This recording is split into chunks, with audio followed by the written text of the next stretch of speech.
Chapter 9:33. Thump, thump, thump. The already broken wooden door, under the external force, made a rhythmic tremble, dust rustling down. After a long time, the sound of footsteps came from the courtyard. The footsteps were very slow, stopping and pausing, indicating that the owner of the footsteps was walking very slowly. After a long time, an old voice came from the other side of the door. "Who is it?" "It's me." A rough voice came from outside the door. "You are De Zhuang from the east side of the village?" "Yes, I am De Zhuang." Old man Liu quickly opened the door. The sound of a wooden bolt being moved came from inside. The wooden door creaked open, and an old face peeked out from inside. Seeing the unfamiliar man outside the door, the old man was startled and blurted out, "You are not De Zhuang." A trace of panic appeared on his face, and he hurriedly closed the wooden door. The big man stretched out a hand and gently pushed against the wooden door, and the wooden door could no longer close. "Sir, this is not right." The big man looked at him, shook his head, and said, "It's broad daylight right now, and there are so many people in the village. There are 3 people squatting under the tree opposite, and I can't do anything to you.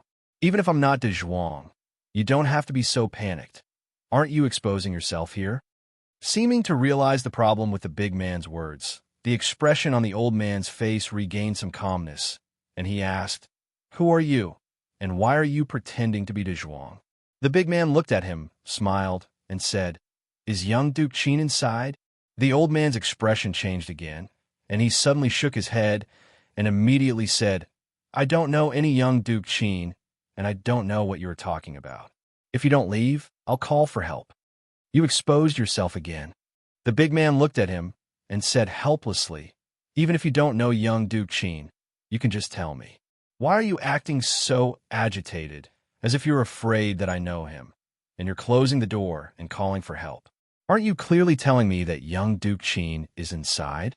After saying this, the old man's face was already pale and bloodless. The burly man sighed and said, "Although young Duke Qin is not a good person, he is still surnamed Qin. Even if he dies, he can't just casually die outside."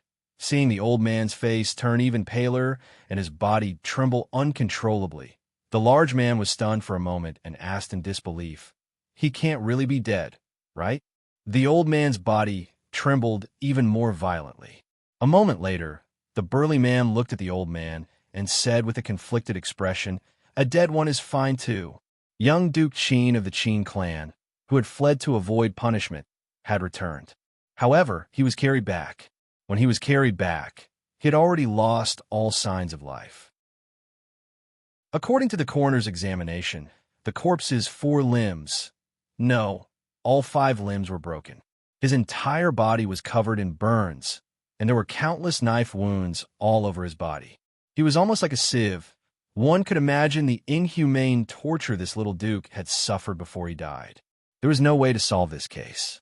The body was found by a riverbank 10 li away from Jingdo. It had been soaked in the water for a long time and had long changed beyond recognition. No clues could be found. If it were not for the jade pendant he had on him that proved his identity, the bailiffs of the Yamen would not have recognized him as young Duke Qin. The Qin family had just experienced a great change. Now, they had to hold a funeral. Prime Minister Qin, the old sending off the black, could be said to be extremely tragic. When the people of Jingdo learned of this matter, they were also affected by this sorrowful atmosphere. Every household was decorated with lanterns and banquets. The atmosphere was very lively. The biggest wastrel in Jingdo would finally no longer harm people. The people no longer had to be on edge. Even some minor nobles dared to let their wives and concubines go out. Nothing could compare to this joyous event. In the Qin family, the servants wore plain mourning clothes. The 5th master of the Qin family supported Prime Minister Qin and slowly walked into the mourning hall. After the 2 of them walked in, everyone in the mourning hall left one by one. Prime Minister Qin's expression was calm. There was no sadness or joy on his face. It was just that his originally straight back, after bending, could no longer straighten it. Qin supported Prime Minister Qin to sit down and said softly, "Father, your health is not good. Don't be too sad." Prime Minister Qin raised his head and looked at him. He asked, "Did you do it yourself?" Hearing this, Qin's body stiffened. He quickly relaxed and shook his head. No. Prime Minister Qin refused Qin's support and stood up from the chair. He slowly walked out of the morning hall and looked back. The eldest son of the Qin family was now lying in the coffin in the middle. He turned his head again. The once prosperous Qin family only had one son left of the 5 sons. The next generation was either affected by their fathers or brought back to their parents' home because they were too young. The Qin family now only had 2 people left. It could no longer be called a family. He wanted to look up at the sky and laugh, but he could only make a sound like a broken bellow. Ha! This old man's whole life, he was reading a poem. It was a poem written by Mississippi Lou. He never knew that Mississippi Lou could actually write poems. She had only started reading for a short period of time. He was afraid that she could not even recognize all the words. This jump was really too big. The second young lady of the Lou clan stood beside him and asked, "Is his handwriting ugly?" Li shook his head and said, "Not at all. If your writing is ugly, there is no good writing in the world." He said this not only because he wanted to flatter Mississippi Lou. Mississippi Lou might not be able to recognize all the words, read articles, or write poems, but she could write good writing that countless people would envy. For a master like her, if she could not even control her body, she would not dare to go out and brag about her ranking on the heaven list. What's more, her handwriting was very similar to the one she usually used. Wouldn't it be like slapping her own face if she said that her writing was bad? An imperceptible joy appeared on Mississippi Lou's face, and she asked, "Really not ugly?" Li said seriously, "Really not ugly, I swear to God." Mississippi Lou breathed a sigh of relief. "That's good. I found your old handwriting and copied it. I was still worried. It's just that the tone is wrong. There's no mood, no rhythm, and no rhyme. In terms of words, you need to think about it." Li frowned and looked at Mississippi Lou and said, "Rui, I think you should focus on practicing your sword. If you don't believe me, look up and see who the heavens have forgiven." Li ran around the courtyard, and as he ran, he turned back to warn second young Mistress Lou. "Qin Yu has committed many evil deeds, and now he's dead. You know how tragic his death was. If you continue to treat me like this, when the day comes that my martial art surpasses yours, I promise I will repay you 10 times, 100 times for what you've done to me today." Mississippi Lou held autumn water and looked at him coldly. She followed behind him at a steady pace. "I've decided to listen to your advice and practice my sword." Mississippi Lou's autumn water was out of its scabbard. Things could not be more serious. Seeing Rui standing at the door, Li quickly said, "Veer, don't just look, take care of her." Rui smiled and walked into the room with Li Duan in her arms. Li looked at the sloppy old man leaning against the tree and said, "Sue, 10 chicken legs, 10 chicken legs, help me stop her." The sloppy old man raised his head and glanced at him, then looked away again, focusing his attention on the little yellow book in his hand. In the entire courtyard, there were only 2 people who were more powerful than Mississippi Lou. One didn't care about the relationship between husband and wife, and the other didn't care about the morality of the martial world. Mississippi Lou's but would swell when her hands and feet landed on it, and when autumn water landed on it. Her but would be goner, but was more important, and it was best to escape. He channeled all his true yuan to the soles of his feet, and his whole body turned into a shadow, disappearing from where he stood, heading straight for the direction of the courtyard's entrance. Bang! Unexpectedly, he bumped into a figure, and Li staggered. He looked at the eldest princess who was standing at the door, clutching her chest, frowning slightly, and looking at him with dissatisfaction. His expression changed, and he asked with concern, "Are you all right? What did you bump into? Does it hurt? Do you want me to massage it for you?" Chapter 9:34. Li was surprised himself. It wasn't like he didn't know what he was capable of. So how could he have bumped into the eldest princess? With her martial arts and alertness, no matter how sudden it was or how fast he was, it was impossible for her to not be able to dodge in time. Unless she was really too absent-minded. So absent-minded that she didn't even notice that someone had bumped into her. He naturally knew how fast he was just now. Even he felt pain when he bumped into her, not to mention the delicate eldest princess. Therefore, the first thing he did was ask her where she had bumped into. Did it hurt?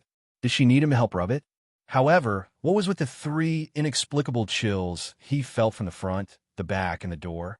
Was there anything wrong with not running away after bumping into someone and showing proper concern? Compared to those people who ran away after the accident, her personality was many times more noble. Li looked at the eldest princess and said in a concerned voice, "I'm sorry. I ran too fast just now. Are you all right?" "I'm fine." And Mingzhu covered her chest with one hand and shook her head, but her brows were still slightly knitted. No wonder it felt so soft just now. Li realized where he had bumped into, and he couldn't help feeling even more worried. After several months of hard work, the eldest princess' chest finally had a bit of improvement. It could even be said that it was just beginning to take shape. If it was knocked back by this, wouldn't he be committing a great sin? Wouldn't he be ruining this girl's life? Out of a man's sense of responsibility, he had to take responsibility for her to the end.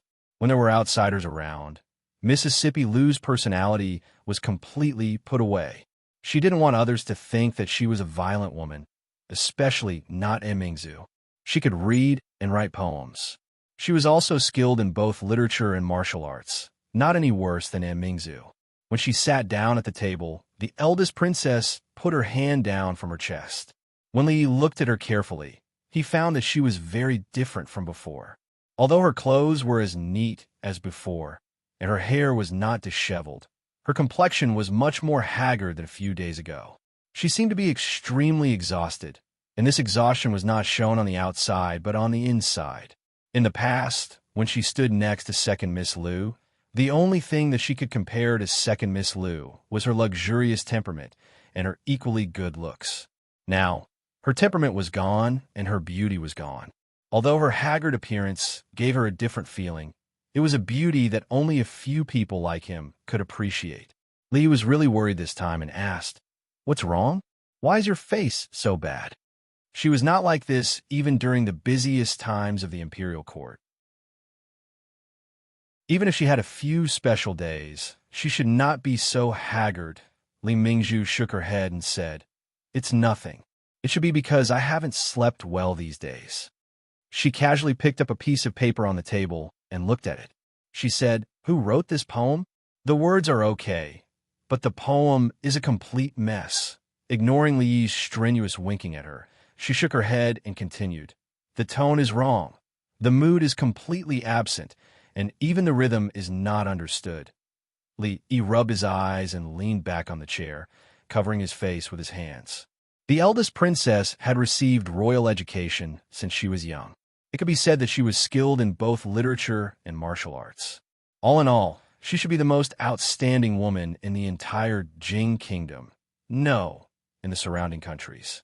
In her opinion, Mississippi Lou's poem was no different from child's play. However, the truth was one thing, and saying it was another.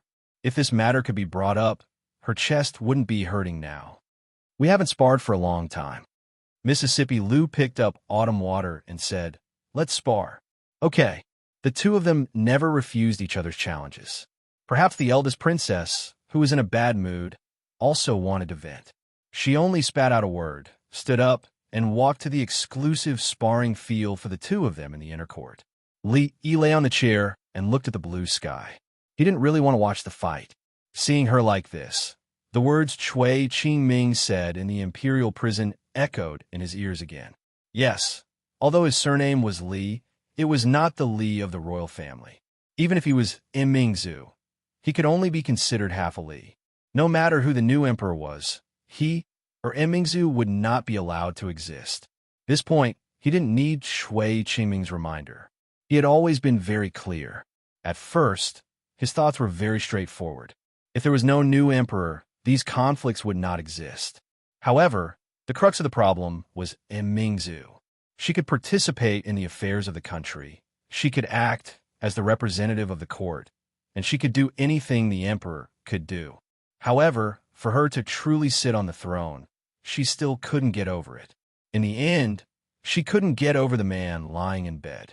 Even if she didn't have any selfish motives and just wanted the country to become stronger and better, she couldn't change the fact that this was equivalent to treason.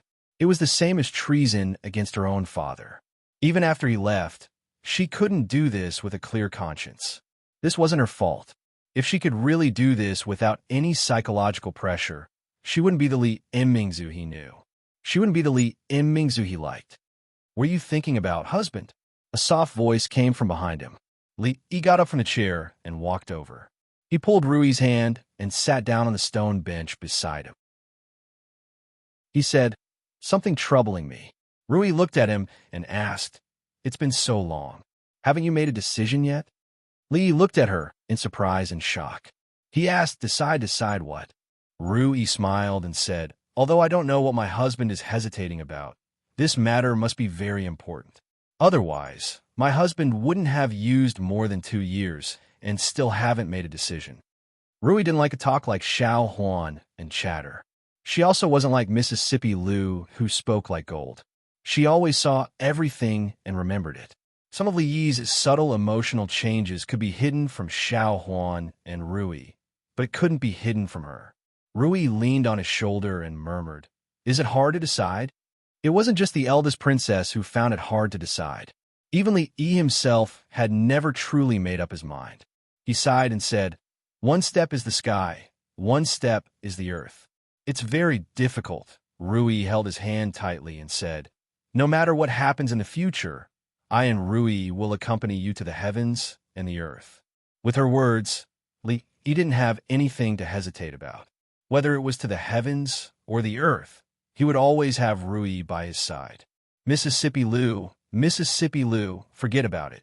She would only beat him until he cried. Whether to advance or retreat, he decided to let Mingzu make the choice. He gently kissed Rui's face, stood up, and walked towards the inner courtyard.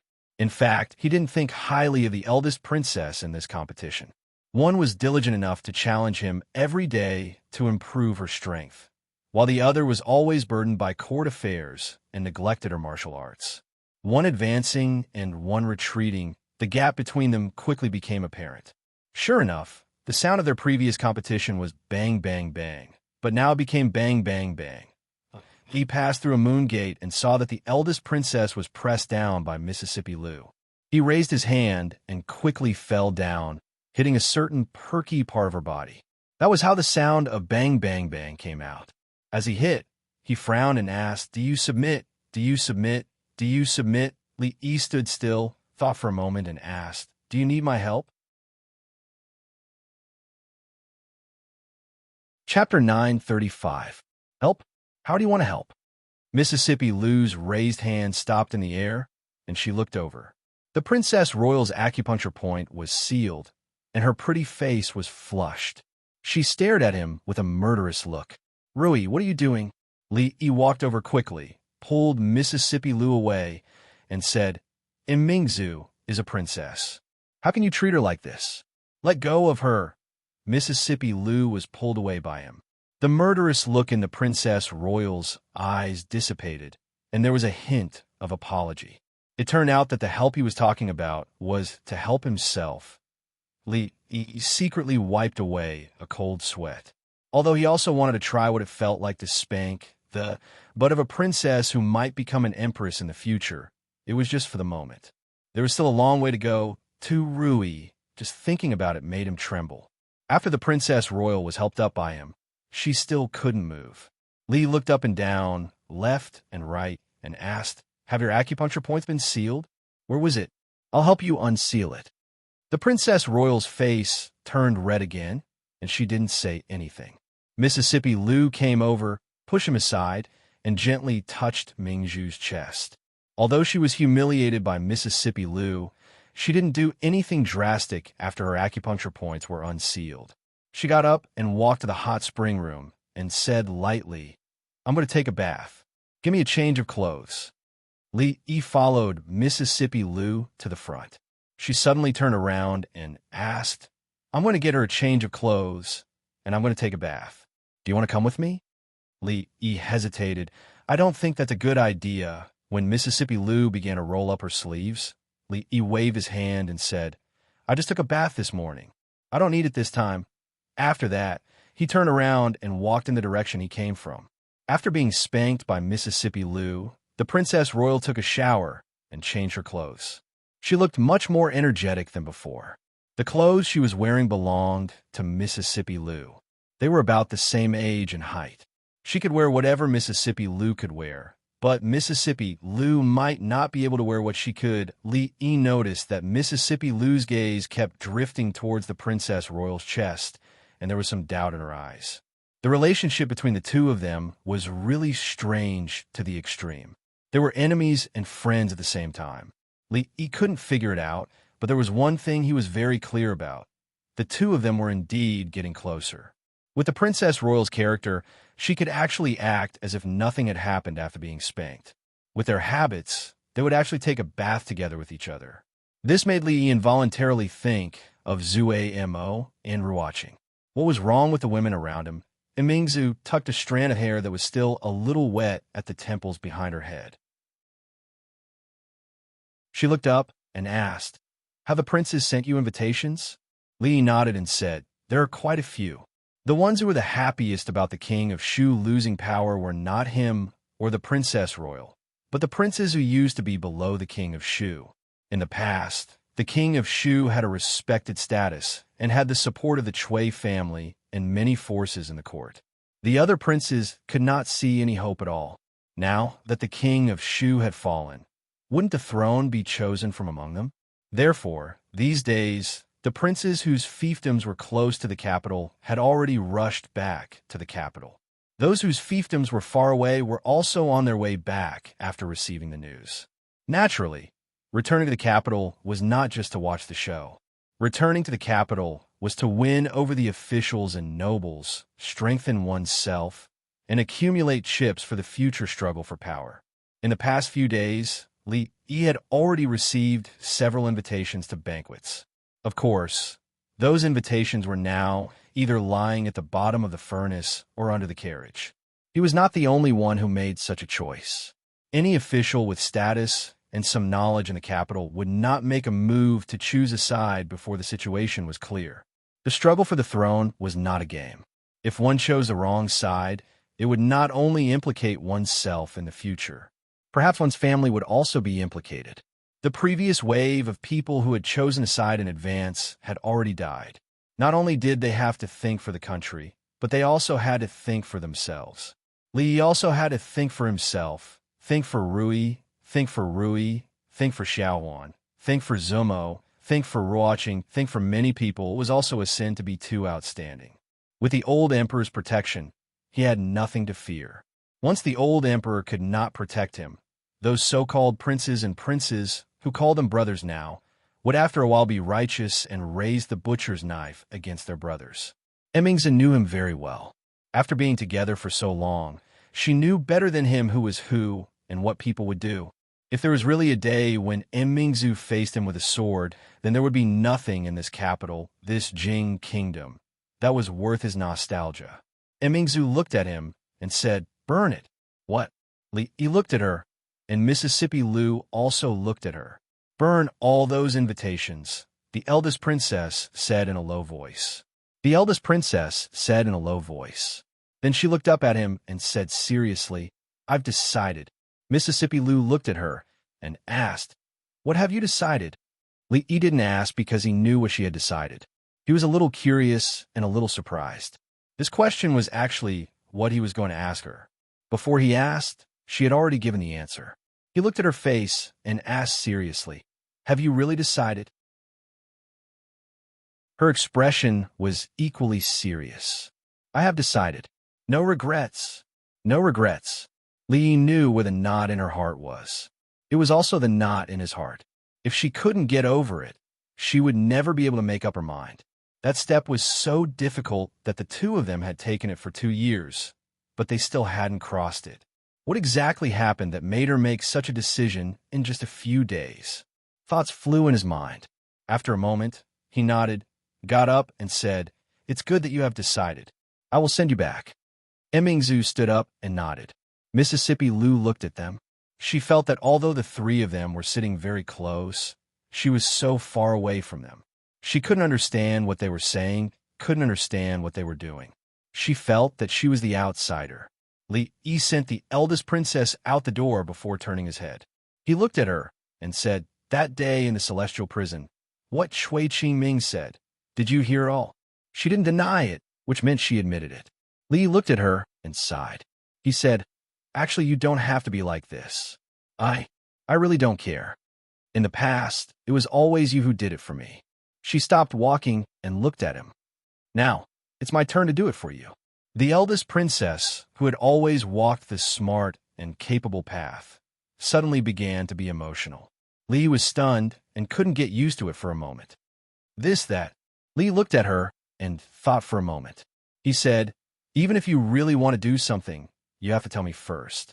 Don't let your imagination run wild. Look at how haggard you look these few days." The eldest princess shook her head and said, "It's all right. I can still hold on. It's not a matter of whether you can hold on or not." Li shook his head and said seriously, "In the past, when you and Rui stood together, you were evenly matched. Now, she has taken 70% of the advantage. You only have 30% left." When Li Mingzhu heard that, she was taken aback for a moment before she gave a faint smile. She turned around and attentively helped him adjust his collar. She asked, "Do you know why Lu Rui always likes to beat you up?" "Why?"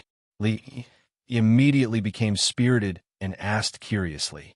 This was something he had been puzzled about for a long time. He couldn't understand why the violent and savage Mississippi Lu didn't beat others, but always beat him. In the end, he could only attribute it to the whole family. She couldn't beat Rui, and beating Xiao Huan would seem like bullying the weak.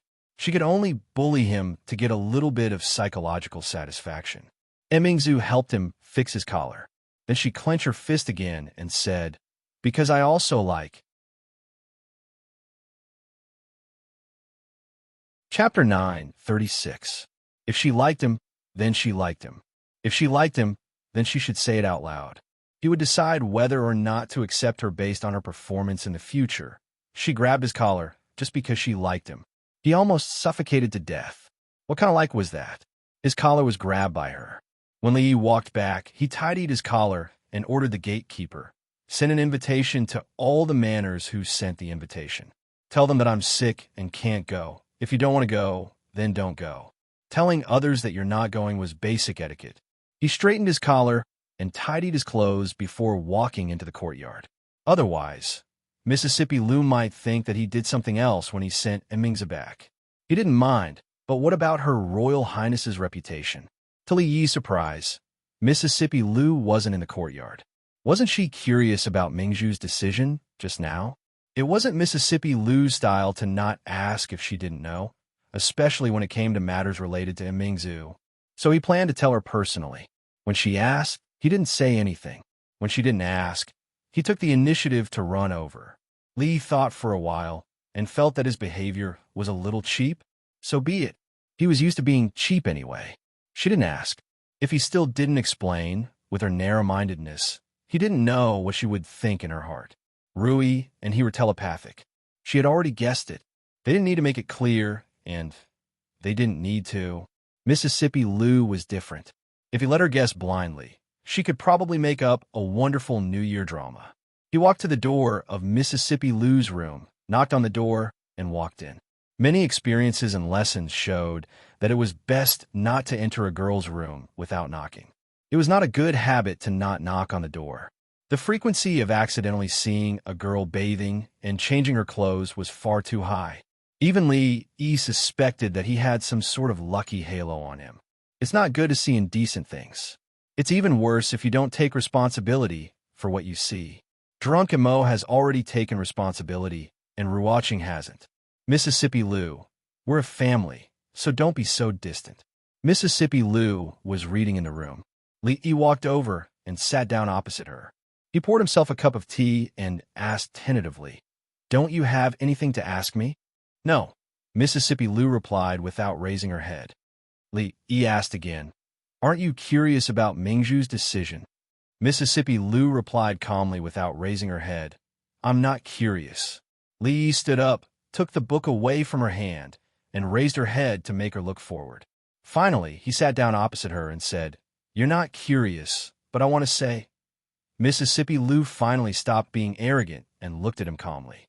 Li sighed first, and a trace of sadness appeared on his face. He said, His Majesty, I'm afraid he doesn't have many days left. You know, there's no hope for the King of Shu now. There's an undercurrent in the capital now.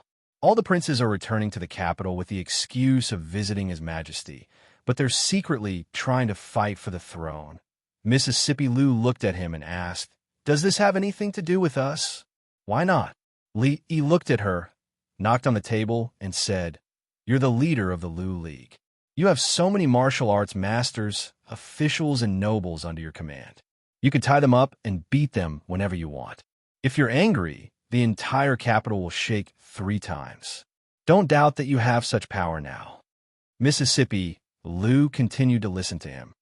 Only His Majesty can allow such a force to exist near the capital, because he knows that we won't use this force to do anything to harm the court. But now that the new emperor has changed, will he still trust us like the current His Majesty does? Moreover, you also know that in the current court, our family has already achieved a little bit of success. When the time comes, it will definitely attract the new emperor's suspicion. Maybe it will be used to establish power. Li felt that he needed to explain the stakes in this matter to Mississippi Lu. She had already grown up, and she needed to learn about other things. Mississippi Lu nodded, then looked at him and asked, What did she feed you just now? I even heard her say that she likes you. There are some things you can't just listen to. Li said with a headache, Do you understand what I just said? Do you understand the current situation of our family? Let's go tie up those princes. Mississippi Lu's method was always so simple and direct. Violence is a way to solve problems, but it's not the only way. Li looked at her and said solemnly, You have to remember, you are a scholar now. A scholar can't always fight and kill. Mississippi Lu nodded and said, So, what did she feed you just now? She didn't feed me anything. Li rubbed between his brows, stood up, and pressed down on her shoulder. He said, We now have 2 paths. The first is to have someone who won't suspect us and won't doubt us become the emperor, and we will continue to stay in the capital. The second is to pack up now. We won't stay in the capital anymore. We'll abandon all the brothels, all the shops, all the properties.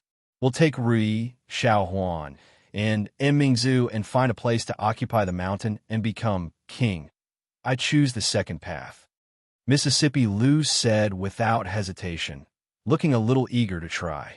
Then she seemed to realize something and asked, Why do we have to take Mingzhu with us? Why do they have to take the eldest princess? Naturally, it was because she was in the same situation as him, or even more dangerous than him. Once the new emperor ascended the throne, could he watch the existence of a princess who was more influential than him in the court, among the people, and in the hearts of all the scholars? If he used his brain a little, he would know what Mingzhu's fate would be after the change of the dynasty. Li sat down, sighed, and said, If we don't take her with us, you will never see her in the future. When the new emperor ascends the throne, he won't be able to tolerate us, let alone her. At that time, he might kill her, and he might let her marry anyone, really? Mississippi Lu raised her head and asked happily. Li really had a headache. Why was it so difficult to communicate with Mississippi Lu? Mississippi Lu suddenly said, There's something wrong with the way she looks at you. Li frowned and asked, What's wrong? How can you tell? Intuition. Mississippi Lu frowned. Today, the way Mingzhu looked at him was not the same as before. There was something else hidden, something that made her vigilant. It was a look that only his sister had when she looked at him. What's different? Li shook his head and said, The way she looks at me is exactly the same as the way you look at me. There's nothing wrong. Mississippi Lu raised her head and looked at him, and her body trembled slightly. Li then looked at her and said slowly, If Mingzhu can become the future emperor, we don't have to worry about anything. A woman becoming the emperor? Mississippi, Lou came back to her senses and reached out to touch his forehead. She shook her head and said, "You don't have a fever. You must be crazy. If a woman could be the leader of Wooleen, why can't she be the emperor?" Lee looked at her and said, "You are also a woman. You can't look down on women." Chapter 9:37. It seems that you are really crazy. After touching her forehead and checking her pulse, and ruling out the possibility of fever and qigong deviation, Mississippi Lou said with absolute certainty. She no longer cared about Mingzhu's gaze. She crossed her arms in front of her chest, looked at him, and asked, "In the martial arts world, martial arts are respected, regardless of gender or age. The emperor is different. Since ancient times, has any woman ever been emperor?" What she said was wrong. There were too many women who had been the emperor, too many to mention. Let's not talk about the distant ones. Let's just talk about... Mississippi Lou's question was off topic. It was not the point they were talking about at all. Lee looked at her and asked, "There is a first time for everything. Before you, has there been a woman who has been the chief of Wooleen?" Before Mississippi Lou, there had not even been a chief of Wooleen, let alone a woman who had been the chief of Wooleen. Why couldn't there be a female emperor? Mingzhu is different from other princes and princesses. She has a very high prestige in the court. After the fall of the Chui family, all the civil and military officials in the court are very convinced of her. In the hearts of the people, in the eyes of the scholars, no one can compare to her. If she was a man, I'm afraid she would have been sitting on that throne long ago. This kind of unprecedented thing was suddenly brought up. Of course, it was hard to accept. Fortunately, under his subtle influence over the years, Mississippi Lou's ability to accept new things was very strong. Her eyes showed a look of understanding, which made Lee very happy. Mississippi Lou looked up at him and asked, "If Mingzhu becomes the emperor, can't she get married?" Lee nodded. He had seen the emperor, but who had the ability to marry the emperor? Mississippi Lou asked again, "Then she can't build a harem? What are you thinking about? Mingzhu isn't that kind of person." He knocked her head with his finger. After he realized it was Mississippi Lou in front of him, not Xiao Huan or Lolita. Half of his buttocks left the chair, ready to escape at any time. Surprisingly, Mississippi Lou didn't seem to care about his unreasonable behavior. She held autumn water and said, "Okay, since you want to help her, then help her." Although Mississippi Lou was usually a little unruly and headstrong, she was still very reasonable at critical moments. Lee was very pleased. Then he thought of something and looked at her and asked, "Just now you said that the way Mingzhu looked at me was strange. What's wrong?" "Nothing." Mississippi Lou's tone was very unfriendly. She glared at him fiercely and turned around to return to her room. Being stared at for no reason, Lee felt a little wronged. But if she liked to stare at him, then so be it. Anyway, she looked pretty good when she stared at him. Seeing that there was only half a year left until the new year, the next few days would be very busy. The old generals had to go from house to get closer to each other. Otherwise, the next time they went to court, there would be no pillar to sleep on. Other important officials in the court also had to find opportunities to contact them. In addition, the royal family had lost face this time. They had to think of a way to regain some of the face they had lost to the king of Shu. Mingzhu was the pride of the royal family and also the most suitable candidate. The brothel had to come up with some new dramas and stories to praise her achievements. There was no need to exaggerate how good the princess royal was. The people had their own scale, changing the marriage law, opening a medical center, opening a school, managing the court. She was simply a role model for a good princess in the new era, a role model for future generations. There was no other in the world. The warm autumn sun hung high in the sky. The weather was rare. A clean white cloth was spread on the grass. In 2 months, the two little guys would be 1 year old. Now was the time for them to move around more. They crawled around on the white cloth. Xiao Huan and the maid, named Yinji from the prince's mansion, watched them from the grass. Rui and the prince's concubine were on a boat on the lake. The proud Lolita held her arm to accompany them. It was too far away to hear what they were talking about. Li Yi sat in the pavilion in the middle of the lake and ate a grape. He asked casually, I heard that a few more princes have returned to the capital. 3. Li Xian nodded and said, however, it's useless for them to return to the capital. Even if there's a fight for the crown prince, it won't be their turn. Li Xian shook his head and said, they might as well learn from the others and stay in their feudal lands obediently. Right now, it's easy to enter the capital, but hard to leave. Li Xian's words were not without reason. Everyone knew what the princes who had returned to the capital at this time were thinking. However, there was only one position. If they managed to get it, they would transform from a flood dragon to a dragon. If they failed to get it, they could only be a snake, and there was a high chance that they would end up as a dead snake. It was better for those princes who knew that they had no hope of getting the throne and stayed in their feudal lands obediently. It was better to be an idle prince who stood aloof from worldly affairs than to lose their lives. There are 6 adult princes who have stayed in the capital.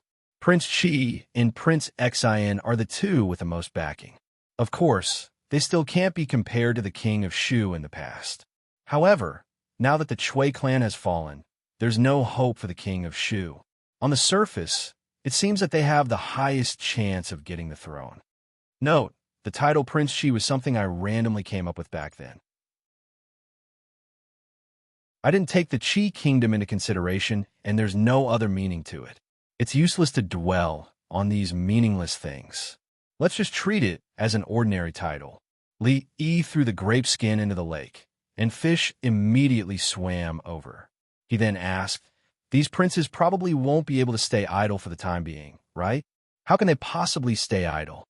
Li Xian shook his head and said, they're busy visiting the officials of the imperial court, sending gifts everywhere, forming cliques, and seizing power. He suddenly looked at Li Yi and asked, what should we do now?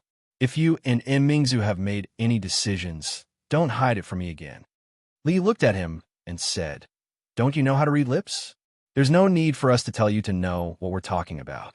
Who can hide it from you? You don't have to mock me. Li Xian shook his head and said, at that time, I wasn't good enough. But it's different now. As long as I'm not too far away and can't see clearly, I can almost guess what you're talking about. Moreover, he changed his tone and said, even if I don't look, I can guess what Mingzu will choose in the end.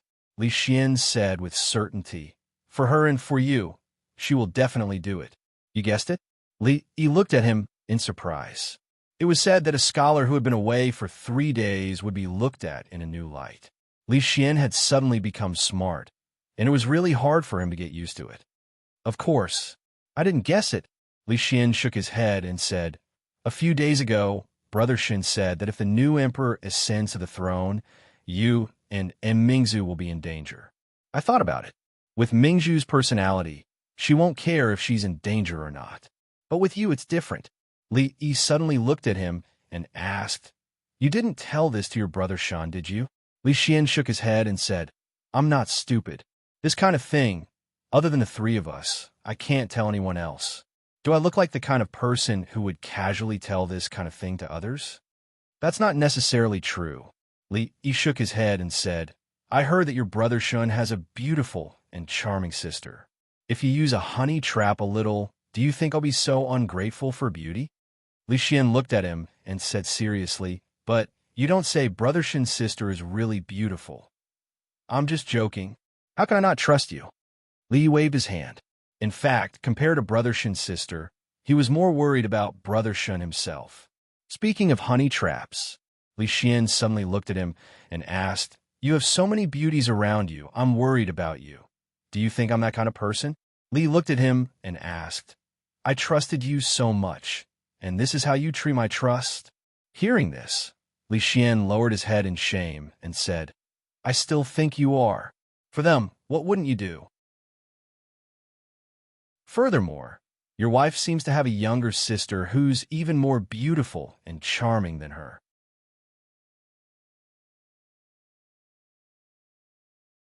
Chapter 9:38. Like a flower, like jade, enchanting like jade, enchanting. When Mississippi Lou becomes enchanting, Li Yi will also be able to smile in the underworld. Li Xian's face showed a thoughtful expression, and he suddenly asked, "Do you think it's a good idea to let Imingzu sit in that position?" Li Yi peeled an apple, took a bite, put it aside, and picked up another one. "Whether it's for you or for Imingzu, it's the safest for her to sit in that position." Li Xian looked at the pieces of apple skin he peeled and fell down in a spiral shape, and asked, "It's a good thing for any one of you, but what about the two of you?" "What do you mean?" "You know what I mean." Li Xian looked at him meaningfully, and when the last piece of apple skin fell down, he stretched out his hand and said, "Thank you." Crack. "I don't know." Li Yi took a bite of the apple, and with one in each hand, he got up and walked out of the pavilion. Rui and the crown princess had already come down from the boat. The two little fellows seemed to be very interested in the water, so the two had to bring them onto the boat. With Rui around, there was no need to worry about safety. The arrogant Lolita did not get on the boat this time. She trotted over and snatched an apple from Li Yi's hand. She did not care if he took a bite or not, and happily chewed on it. "I don't care what you and Mingzi think, and I don't care what's going on between the two of you." Li Xian walked over from behind, holding an unpeeled apple in his hand. After taking a bite, he said, "Let's get through this first. Those fellows in the imperial court have been spoiled. It's time for them to calm down and think about it." After hearing what he said, Li Yi found that he had to face a reality. He had only seen Li Xian a few times recently, but he was no longer the silly and adorable Li Xian from before. Could it be that he had learned this cleverness for Brother Shin? However, this was also a good thing.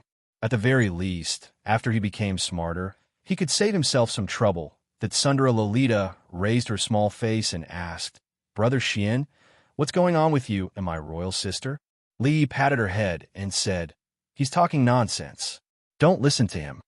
As she watched Li Yi's figure disappear into the distance, that Sundara Lolita didn't follow him. She silently nibbled on an apple and muttered, "Sir, you're just brushing me off." Imperial Mother once said that if a man brushed you off and said no, then he really did. These days, the capital was in chaos, unprecedented chaos. A clan with 100 years of history, like the Chui clan, had suddenly fallen. So how to deal with the Chui clan was a huge problem. How should the officials and nobles that were implicated because of the Chui clan be dealt with? The crimes of the 30 or so families from before had almost been proven, but the implications were too great, so no one dared to make a rash judgment. The king of Shu had fled. Noble consort Chui's position as noble consort had been taken away, and she was still waiting to be dealt with in the cold palace. His Majesty was seriously ill, and the officials had yet to discuss a plan. Some of the envoys from the Qi kingdom had already left the capital. Such a major event had happened in the Jing kingdom. Presumably, the other countries would soon receive the news. When that time came, there would probably be a lot of trouble. The various reforms of the imperial court were still being carried out, and various yamen were constantly dealing with chores. Recently, there had been frequent handover of official positions, and it was difficult for the newly appointed officials to grasp the rules in a short period of time. Prime Minister Qin was sick and had already taken a leave of absence for more than a month. There was no one to preside over the reform, and it couldn't be reversed or stopped. Under such circumstances, the princes had entered the capital without being summoned. Although it was against the law, they were ostensibly visiting the emperor, and no one could use this reason to expel them. It would be fine if they behaved themselves in the capital, but these princes were each more anxious than the other. They kept on visiting the important officials in the imperial court, and it was obvious how desperate they were. Of course, the most important thing was that the eldest princess was also sick and hadn't attended court for 3 days. When Her Highness was around, although these things still existed, Her Highness would always be able to make proper arrangements for everything. Now that Her Highness was sick, the morning court session wasn't held, and the officials were without a leader. Chaos everywhere. During these few days, all the officials from the 3 provinces, 6 ministries, and 24 departments were looking forward to it.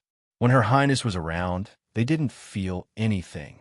Now that Her Highness had taken a leave of absence, the entire imperial court seemed to be in a mess in the Shangshu province. This new policy was proposed by Her Highness. Now that the implementation has met with obstacles, it needs to be resolved immediately.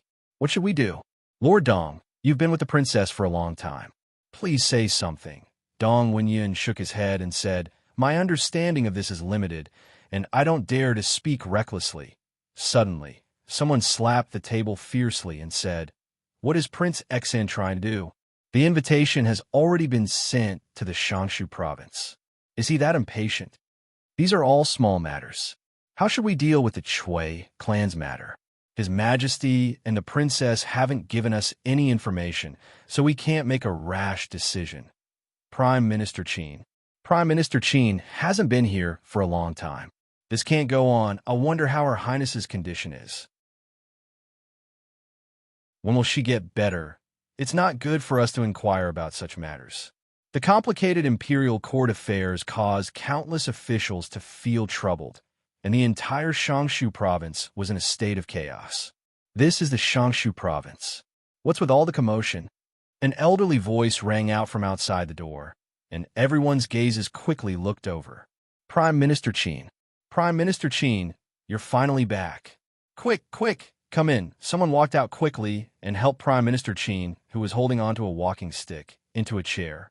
Prime Minister Qin tapped his walking stick heavily on the ground and said with a disappointed expression, All of you are the pillars of our Jing kingdom, the pillars of the imperial court. The entire country's future depends on all of you.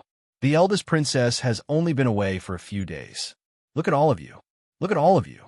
Do all of you still look like officials of the imperial court? Hearing this, everyone lowered their heads in shame. Prime Minister Qin was right.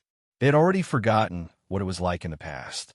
However, ever since the eldest princess took over the government, whenever they encountered any problems that they could not solve, they would just need to submit a report, and there would be a perfect solution very soon. They were already used to such a life, going to the yamen every day. There were no headaches, and when they were in a good mood, they would go home and change into casual clothes. They could even go to the brothels to listen to plays. It was naturally impossible for them to get used to returning to the days where they had a headache every day. Prime Minister Qin coughed a few times before standing up. He looked at everyone and asked, Look at all of you now. If Her Highness no longer takes over the government in the future, are you all going to continue being like this? Everyone looked even more ashamed. Prime Minister Qin was right. Her Highness was only acting for a while. When the new emperor succeeded the throne, she would naturally leave the imperial court. This was a fact that they had always ignored. After Prime Minister Qin's reminder, they finally realized something. Her Highness would eventually leave. After Her Highness left, who would inherit the position? One of those mediocre people who visited the ministers one by one in the capital? Without Her Highness, what kind of life would they have in the future? It was enough to think about the past few days. Of course, this was only an ideal situation. If there were no accidents, it would be much more difficult than it was now. It was easy to go from frugality to extravagance, but difficult to go from extravagance to frugality. They had already gotten used to the previous way. They could no longer easily turn back. Why did they have to turn back? This was a question worthy of everyone's consideration. Li Yi and Li Xian didn't need to think about it. After September, the weather would gradually become cold. It was better to sit down and eat a hot pot than to think about those messy things. Mississippi Lou and Princess Royal wanted to see who could cut the lamb thinner and taste better. Naturally, there needed to be a judge. Lee shook his head and said, It's been too hot these days. I can't taste it in my mouth. If you can't taste it, just say that you can't taste it. Don't make excuses. Li Xian glanced at him and volunteered. He waved his hand. I'm good at tasting dishes. I'll do it. Li looked at him and decided to take back his evaluation of him a few days ago. Li Xian put the meat rolls they had cut into the pot. After tasting it, he already had an answer in his heart. He nodded and said, I think. Mississippi Lou unsheathed autumn water and began to carefully wipe it. Princess Royal looked into the distance and cracked her knuckles. I think. Li Xian blinked his eyes and began to sweat. He looked at Li Yi, who was quietly eating next to him. When he turned back, he shook his head with a serious face and said, I'm sorry, I've also been too hot these days. I really can't taste it.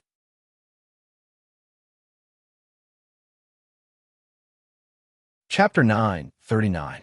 In the end, in order to prove that Imingzu and Rui's culinary skills were on par, Li Xian finished all the remaining meat rolls by himself. Perhaps it was because he had eaten too much, but his face was red.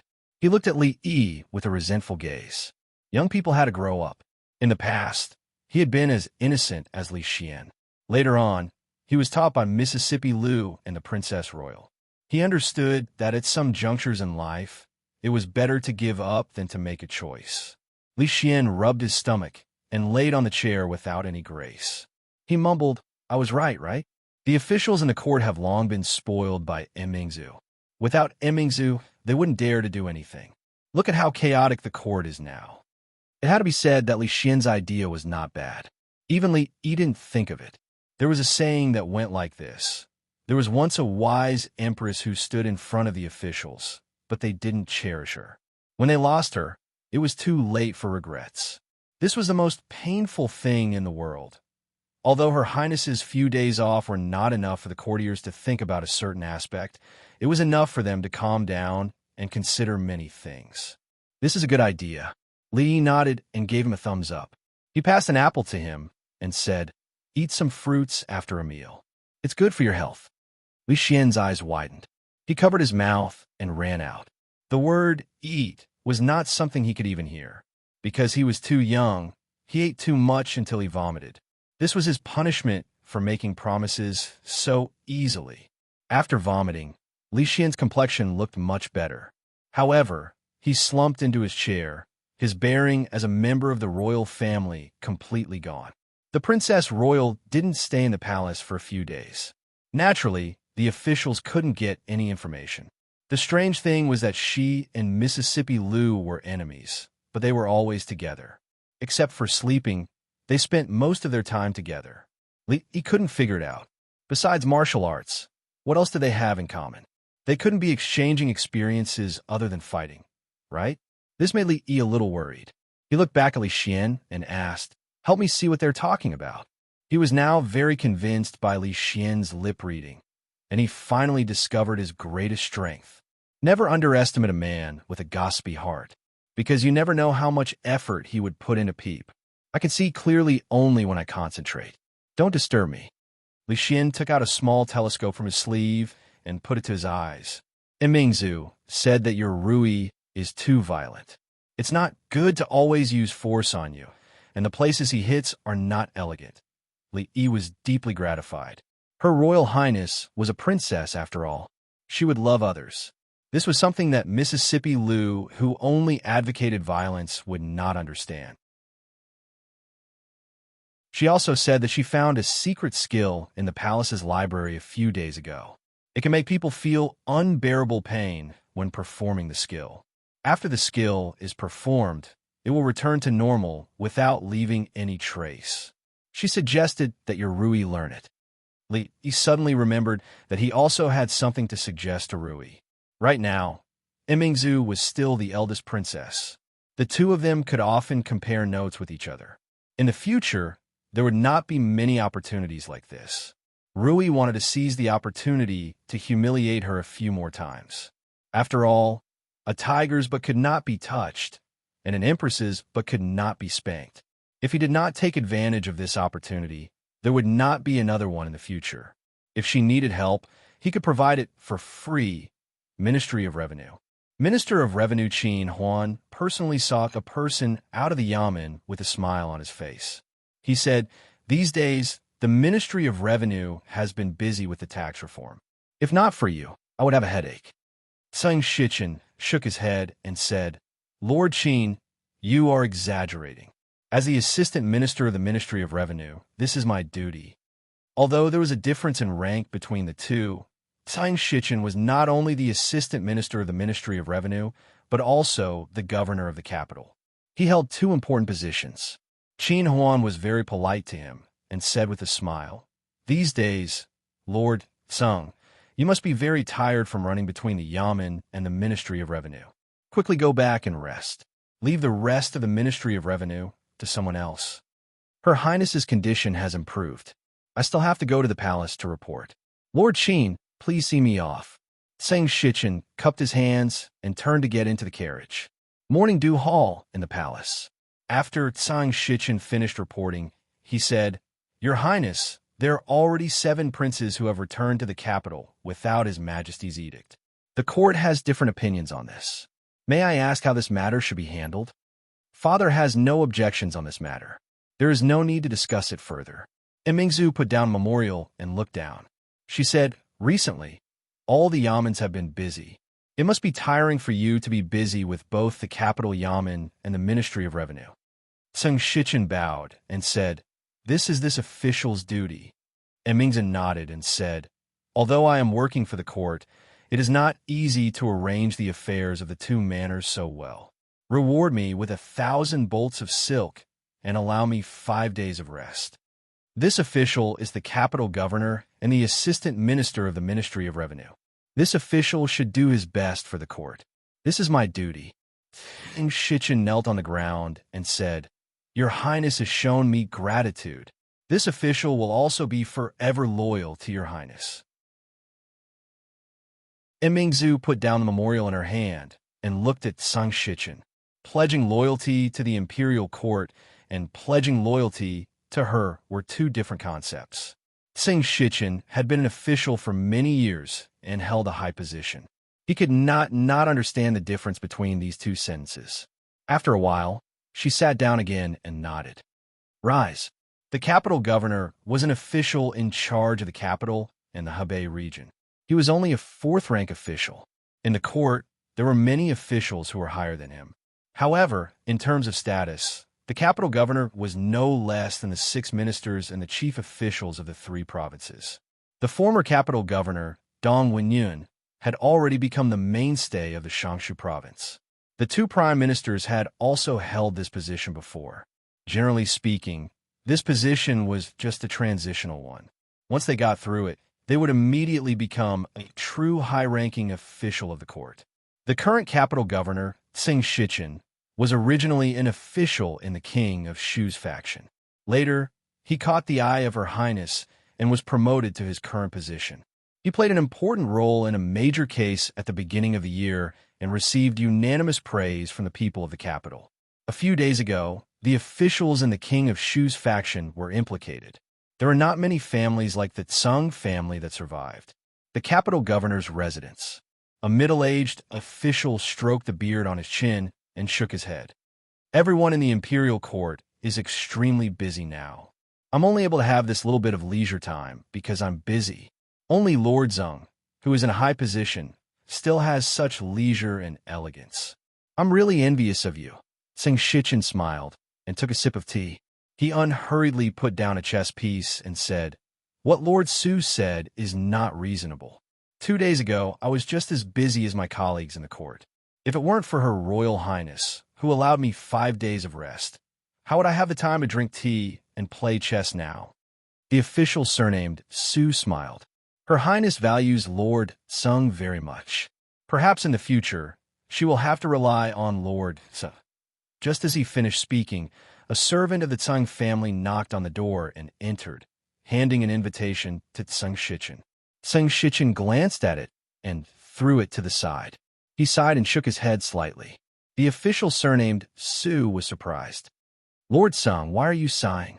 Prince Xian sent an invitation, inviting me to a banquet tonight. So that's how it is."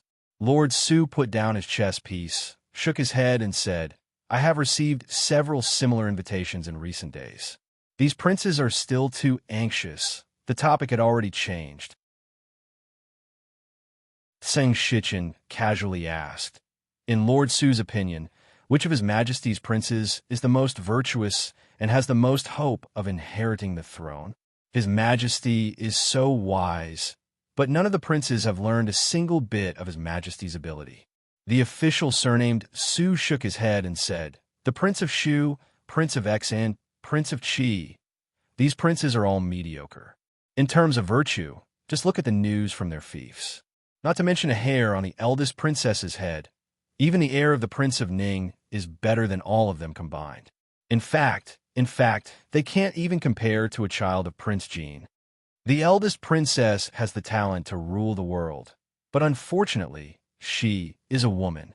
Sang Shichen sighed and said, if Prince Exian or Prince Chi were to inherit the throne, I really can't imagine what the world would become in the end. Seemingly affected by his words, the official surnamed Su also revealed a vexed expression. To tell you the truth, Lord Tsang, the eldest princess, is unwell this time. I and several colleagues have also thought about this problem. Her Highness and many officials have put in a lot of effort to achieve this. Is it going to be ruined in the hands of others in the future? Sang Shichen revealed a helpless expression. But the eldest princess is only acting in power and will soon leave the court.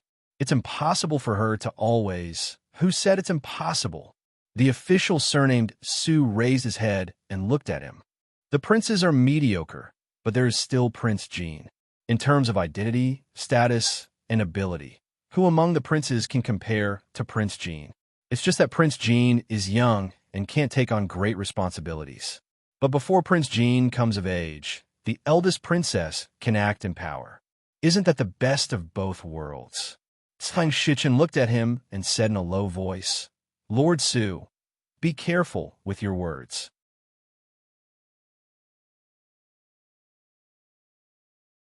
Chapter 940.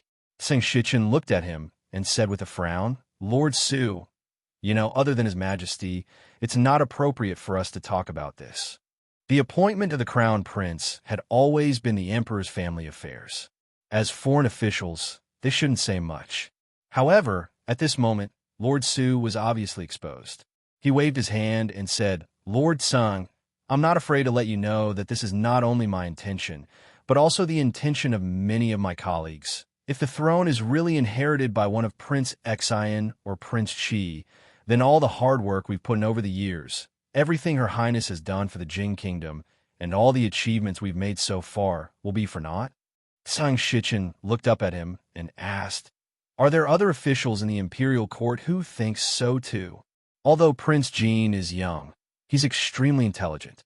Now, in the School of Mathematics, he's almost independent. He's only 12 years old and is still immature, but in a few years, he'll be able to support the country. Lord Su didn't directly answer Sang Shichen's question and continued, Before that, it's most suitable for the eldest princess to continue to govern. Her Highness is deeply trusted by the officials and has won the hearts of the people. She's loved by all the officials in the world. If it's just the regent, I believe no one will object. Sang Shichen revealed a thoughtful expression. What Lord Su said makes some sense. Let me think about it. Lord Sung, please consider this matter as soon as possible. I also need to contact a few colleagues and discuss it with other colleagues in the imperial court. Before the game was over, Lord Su took a sip of tea, stood up, and cupped his hands, saying, I'll take my leave today. Sang Shichen stood up to send him off. Take care, Lord Su. Lord Su was deep in thought.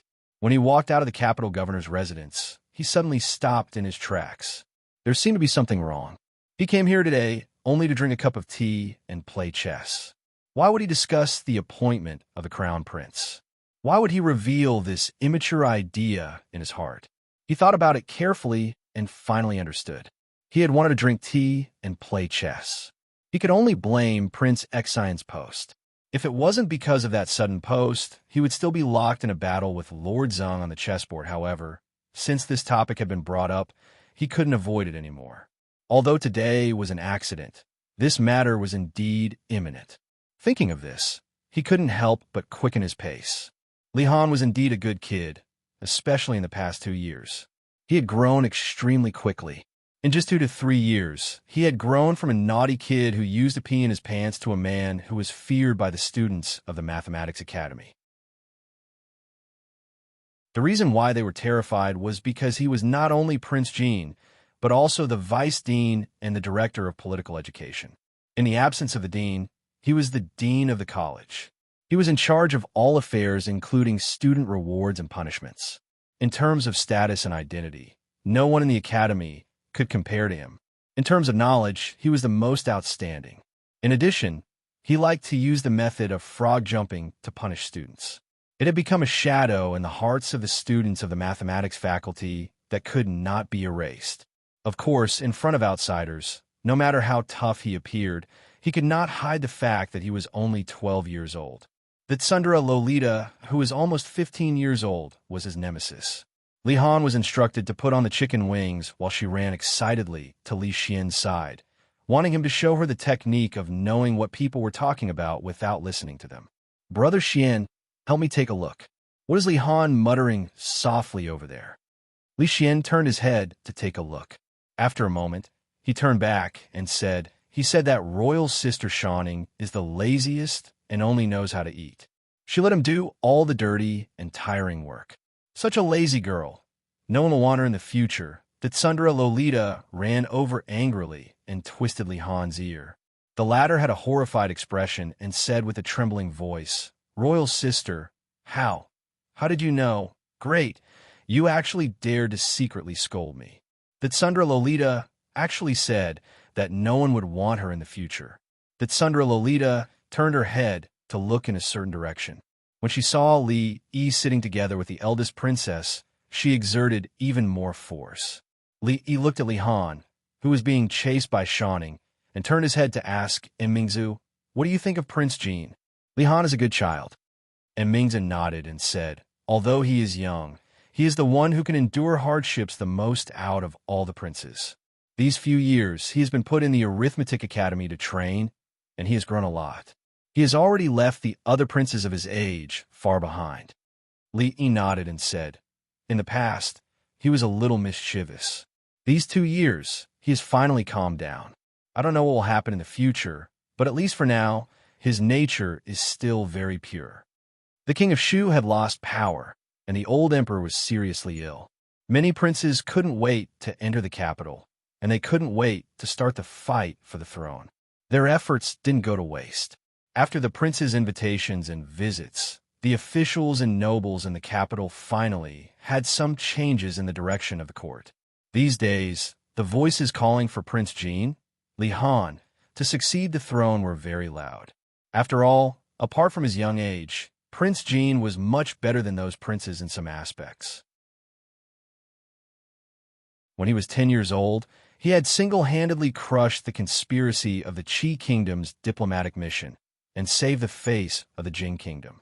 These few years, he had devoted himself to the study of mathematics, and it was unknown how many difficult problems he had solved for the court, and who knew how many mathematical talents he had trained for the court. Wouldn't it be better for such a person to be the emperor than those idiotic princes? Being young was not a problem. Behind him, there was the eldest princess regent.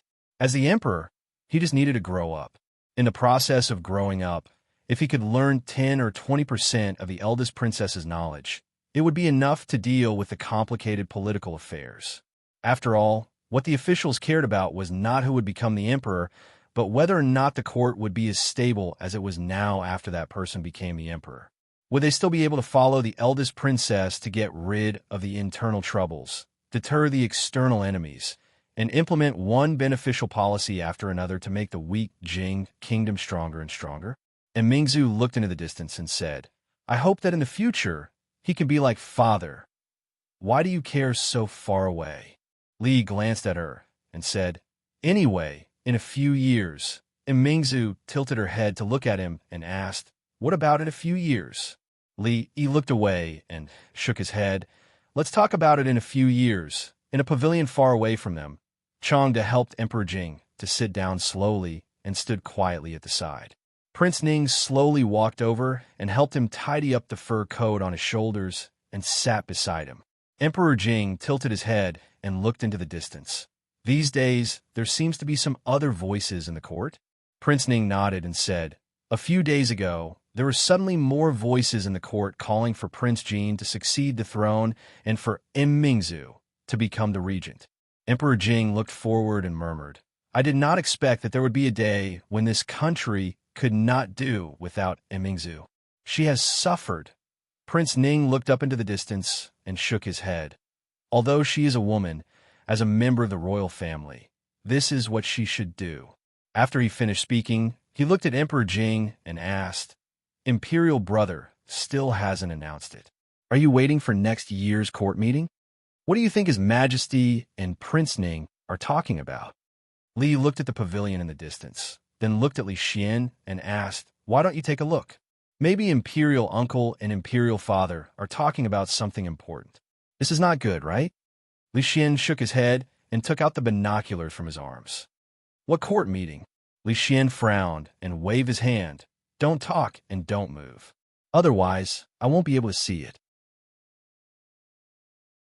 When Li Xian was concentrating, he needed to isolate himself from the outside world. He simply held his breath.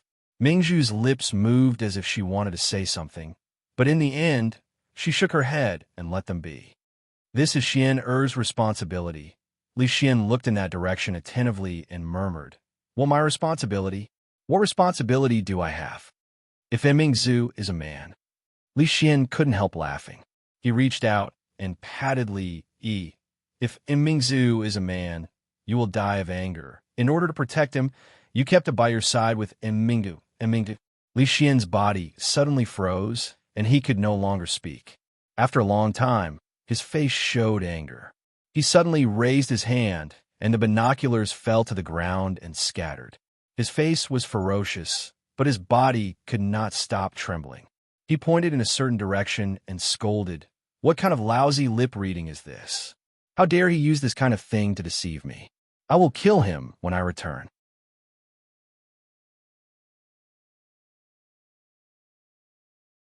Chapter 941. In order to create a quiet environment for Li Xian, Li Yi and the eldest princess did not make any noise. Li Xian suddenly flew into a rage. After he smashed the telescope in his hand, the atmosphere became even quieter. Li Yi looked away from him and met the eldest princess's eyes. There seemed to be 1,000 words in his heart, but when the words reached his mouth, he could only open his mouth. Mingzhu was the same as him. Because of some news, her state of mind was disturbed, and her eyes lost focus. Some things existed in the heart. Originally, they were just doubts like a veil in the fog, hazy and unclear, until the wind blew and blew everything away, revealing the naked truth. The doubts in the heart could all be connected. One was the ruler of a country, and the other was the mistress of the harem. Why did they hide it from the officials and secretly leave the capital to come to Qing, in prefecture hundreds of miles away? They almost lost their lives there. The old emperor was also very good to Li Xian. He was so good that it was beyond the limit. Almost all of his requests were granted. He was so good that he treated him better than his own son. The empress treasured the crown princess even more. She often brought her to the palace. She was no less than her own daughter, Mingzhu. On the contrary, Princess Ning frequently entered the palace as soon as she arrived in the capital. Almost everything she did, she would ask for Mingzhu's company. The Wang family abandoned the most powerful king of Shu and married their daughter to Li Xian. They were not at all worried about the revenge of the king of Shu after he ascended to the throne. This was not stupid. They were choosing sides. Li Yi finally understood where the master of the Wang family's eternal confidence came from. As wise and far-sighted as the old emperor, how could he not know the importance of choosing a successor to the country? But no matter how dangerous the situation was, he avoided this issue because there was nothing to talk about. He already had a candidate in mind, but before that, he had to help him clear up the internal and external troubles of the Jin kingdom. Until now, the Cui family had fallen, the king of Shu had escaped, the capital had been bathed in blood, and the enemies did not dare to act rashly under the threat of Tian Fa. Most importantly, Mingzhu and Li Xian's birthdays were on the same day. Princess Ning and the empress happened to be in the same summer palace when they gave birth. After that, they lived in the same place for many days. Li didn't know if their birthdays were on the same day, but he knew that he was extremely stupid. There were so many coincidences, so many obvious clues, but he had never thought in that direction. When he found out the truth, he couldn't even say a word. The old emperor and the empress were worried that Li Xian would be like the previous two princes who had died young and would be persecuted by evil people, so they swapped him with Prince Ning's daughter. Li Xian went to Qing, and Fu and Mingzhu stayed in the capital. Who would care about a princess and think that she could threaten their throne? Of course, reality proved that they were wrong. Even if the empress gave birth to a princess, she could still threaten the throne they wanted. And the reason for all of this was because of everything Li Xian, and Mingzu had done these few years. Of course, Li Xian's good idea had changed the situation in the court, allowing the thing that had been hidden under the water to surface. And this was also the most laughable, or rather, ironic. He personally handed over the throne that belonged to him to Mingzu. His eagerness were even more than Mingzu himself. Li Xian stepped on the telescope that had already been broken into pieces. Then he turned his head and looked at Li Yi and Mingzu with a pale face. He murmured, "Save me." The eldest princess raised her head to look at him. A smile suddenly appeared on her face, like a taut string suddenly relaxing. Her entire person relaxed in this instant. She said, "Actually, this is the best ending." Li Yi patted his shoulder and sighed. "Good luck. We all think highly of you." "No, you can't do this to me." We agreed. Li Xian's body trembled. His expression was terrified, and his voice was slightly hysterical. "I'll go back first," Mingzu said softly. She turned around and walked in the direction she came from. Li Yi didn't know what to say to her.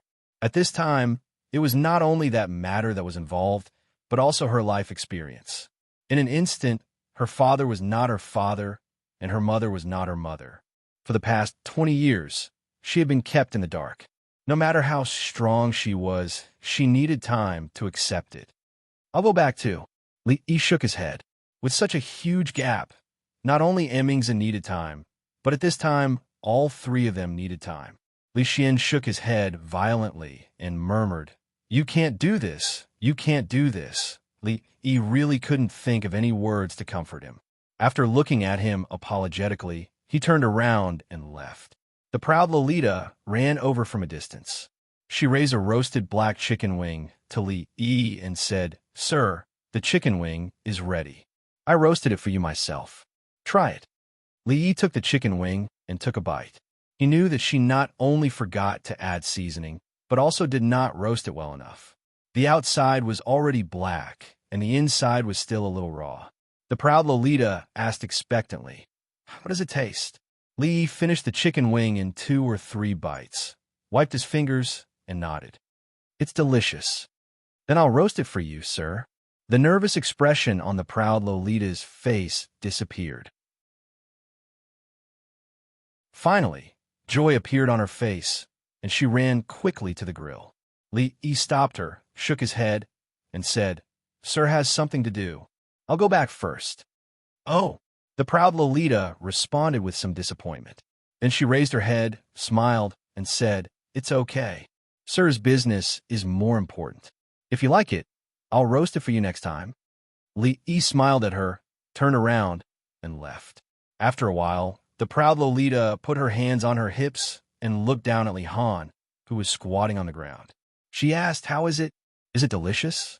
Li Han said with a bitter face, "I'm not eating it.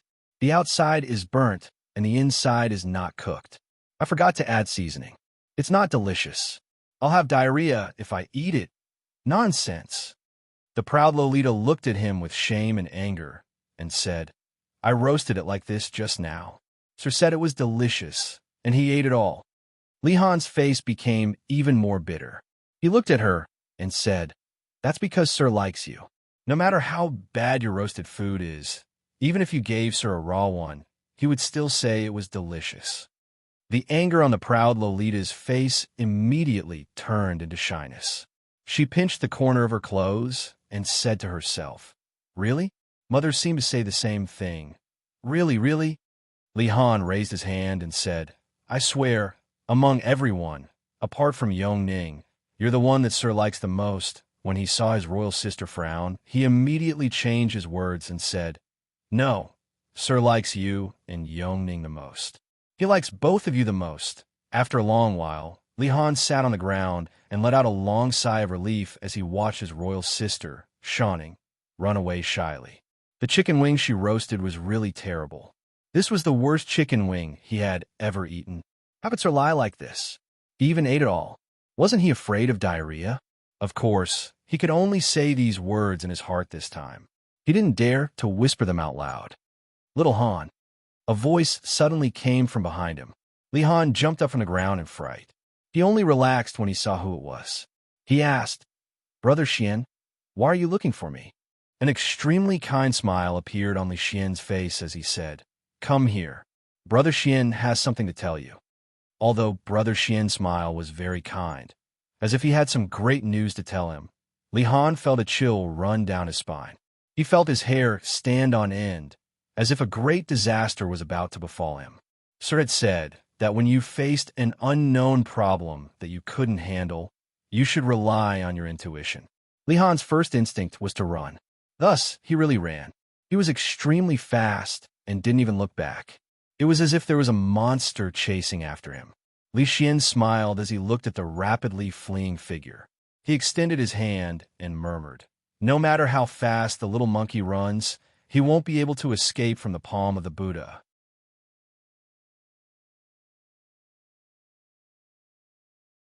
Chapter 942.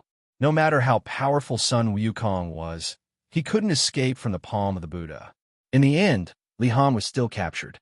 After being forced to sit down at the table, he became much more well-behaved. He lowered his head and asked dispiritedly, "Brother Xian, why are you looking for me?" Since ancient times, speaking was an art. If it wasn't necessary, very few people would go straight to the point. This was a very impolite behavior. After all, he couldn't just wait until Li Han had settled down and ask him if he wanted to be the emperor. "I have a throne for you. Do you want to consider it?" The first step should be to be polite and get closer to him. Li Xian handed over a chicken wing that he had just roasted and asked, "Xiaohan, how are things at the Mathematics Institute recently? Are you busy? Are the professors at the Imperial College safe and sound? I heard that you often go to the Women's Institute recently. Do you have a girl you like? Don't be shy, just say it." Brother Xian was like you back then. The Imperial College's mathematics department had been defeated by Li Han fair and square. They had lost face, and the mathematics department had been directly merged into the mathematics department. These people had been thinking about how to raise their heads again and wanted to make the mathematics department independent again. Of course, they had been ruthlessly attacked by Li Han every time. He had already announced that unless those people could defeat him in a fair and square battle, they would have to obediently become subordinates of the Mathematics Academy. There's nothing to worry about those idiots. Li Han shook his head and suddenly blushed. "Brother Xian, who did you hear this from? I don't often go to the Women's Institute. It's just a bunch of troublesome girls. What's there to go?" He actually often went to the Women's Institute. Sister Shawnee was as fierce as a tiger cub. She would only become a sheep in front of her teacher. However, Duanwu, who often played with her, always spoke softly and always gave him delicious food. She was much gentler than Sister Shawnee. Li Xian only asked casually and didn't continue the topic. He had already said all the pleasantries, and now it was time to get to the main topic. He leaned towards Li Han and asked, "Xiaohan, have you ever thought about being the emperor?" Li Han had already brought the chicken wing to his mouth. He was startled when he heard this and asked curiously, "Big Brother Xian, why do you ask?" In his heart, the emperor was his father. The future emperor would definitely be one of his brothers. It had nothing to do with him. He only needed to guard the school of mathematics. When the teacher gave him the position of the dean, he would be the absolute master of the school of mathematics. Although he had almost achieved this, he was still a man. Who didn't want a proper title? Li Xian looked at him and said, "Just tell me if you want to or not." Li Han stared at him with an aggrieved expression. "Brother Xian, I'm still a child." Li Xian's face revealed a trace of anxiety as he said, "It's not like I'm asking you to be one right now. I'll let your eldest royal sister keep an eye on it for now. When you grow up," Li Han gave it some thought and asked, "But what about King Qi and King Xine's royal brothers? They can go back to where they came from." Li Xian waved his hand and asked, "Just tell me, if you were to become the emperor, would you be willing?" "I'm not willing," Li Han replied straightforwardly. He knew how tired his father was in the past. He didn't even have time to play with him. If he became the emperor, how would he manage the school of mathematics? How would he have the time to play with Duanwu? This was a debt that didn't even need to be calculated. Coincidentally, he was very good at calculating debts. Furthermore, he looked at Li Xian and said, "Father is doing fine as the emperor. Why do you have to ask me, Imperial Father, imperial father. Li Xian opened his mouth, but in the end, he didn't finish his sentence. He snatched the chicken wing from his father's hand, waved his hand, and said, "Forget it, it's fine now. Go and play." He lay on the grass and gnawed on the chicken wing as he pondered about life. His uncle had become his father, Her Highness had become his mother, his father had become his uncle, and his mother had become his aunt. Damn it, what the hell was going on? On Mingzhu's side, she should be as distressed as he was. When Li Yi walked into the morning dew palace with a bowl of egg fried rice and a jar of wine, a figure in the back of the palace was waving a long sword in his hand. The sound of the sword whistled. The figure didn't stop until he put down the bowl. After sitting down, he minded his own business and ate. Li Yi filled her cup with wine and sat quietly at the side. I'm fine." The eldest princess's expression was calm. She didn't seem to be affected at all. Li Yi naturally couldn't say what he wanted to say next. Li Yi shook his head and said, "Actually, if it's a princess, it's not bad. At least, it's much easier than the princess or the empress." The eldest princess didn't even raise her head. "What's easier? Life is much easier. You don't have to worry about the affairs of the court. Just leave it to Li Xian." Li Yi looked at her and said, "Don't put all the burdens on your shoulders. It's not your responsibility, it's Li Xian's. You should also have your own life. To be honest, unless it's absolutely necessary, I don't want you to take that step. Once you've taken that step, it's very difficult to take it back. I also think it's easier to be a princess." Mingzhu raised her cup and said, "Drink with me." Li Yi didn't like to drink, especially this kind of strong wine. Not only because he didn't like the spicy taste, but also because he couldn't hold his liquor well. When he was drunk, it was easy for him to do something out of line, especially in the presence of the opposite sex. If he took advantage of a girl, he wouldn't be able to explain himself. Of course, the person he was drinking with was the eldest princess. The princess should be worried about him. However, today's situation was special. He might as well risk his life to accompany the princess and get drunk. "Drink!" Li Yi filled his cup, clinked his cup with hers, and drank the wine in one gulp. His head hurt. Li Yi didn't know how many cups he drank yesterday. After a few cups, he couldn't remember what happened after that. He didn't even know how he came back. After washing his face in the morning, he sat at the dining table. His head was still throbbing. Fortunately, his butt didn't hurt, which meant that nothing embarrassing happened yesterday. The old emperor's tricks were unbelievably deep and completely disrupted their plans. They didn't know whether they should be happy or worried. The matter that the three of them had pushed forward with all their might had such an accident. It was really embarrassing. Young master," Xiao Huan's voice gradually became clearer. Li Yi came back to his senses and tilted his head. Seeing her worried face, he asked, "What's wrong?" "Young master, what's wrong?" The young maidservant's big eyes were full of worry. Li Yi shook his head. "Nothing. But the piece of rib in your hand is the one that second miss just ate." Li looked down. No wonder he didn't eat any meat after eating for so long. He thought that the cook had skimped on the ingredients, but it turned out that Mississippi Lou had secretly eaten it. He picked up another piece. Rui put down her chopsticks and looked at him worriedly. "Husband, this piece is the one the rib that she had eaten was on the table. Why did she have to find an empty plate to put it on? Wasn't that a waste of a plate? The detergent was free." Li Yi finally found an uneaten rib.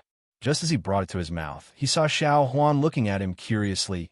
"Young master, do you really not remember what happened yesterday?"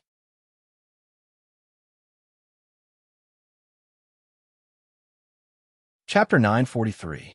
Yesterday, Li Yi's heart tightened, and he asked, "What happened yesterday?"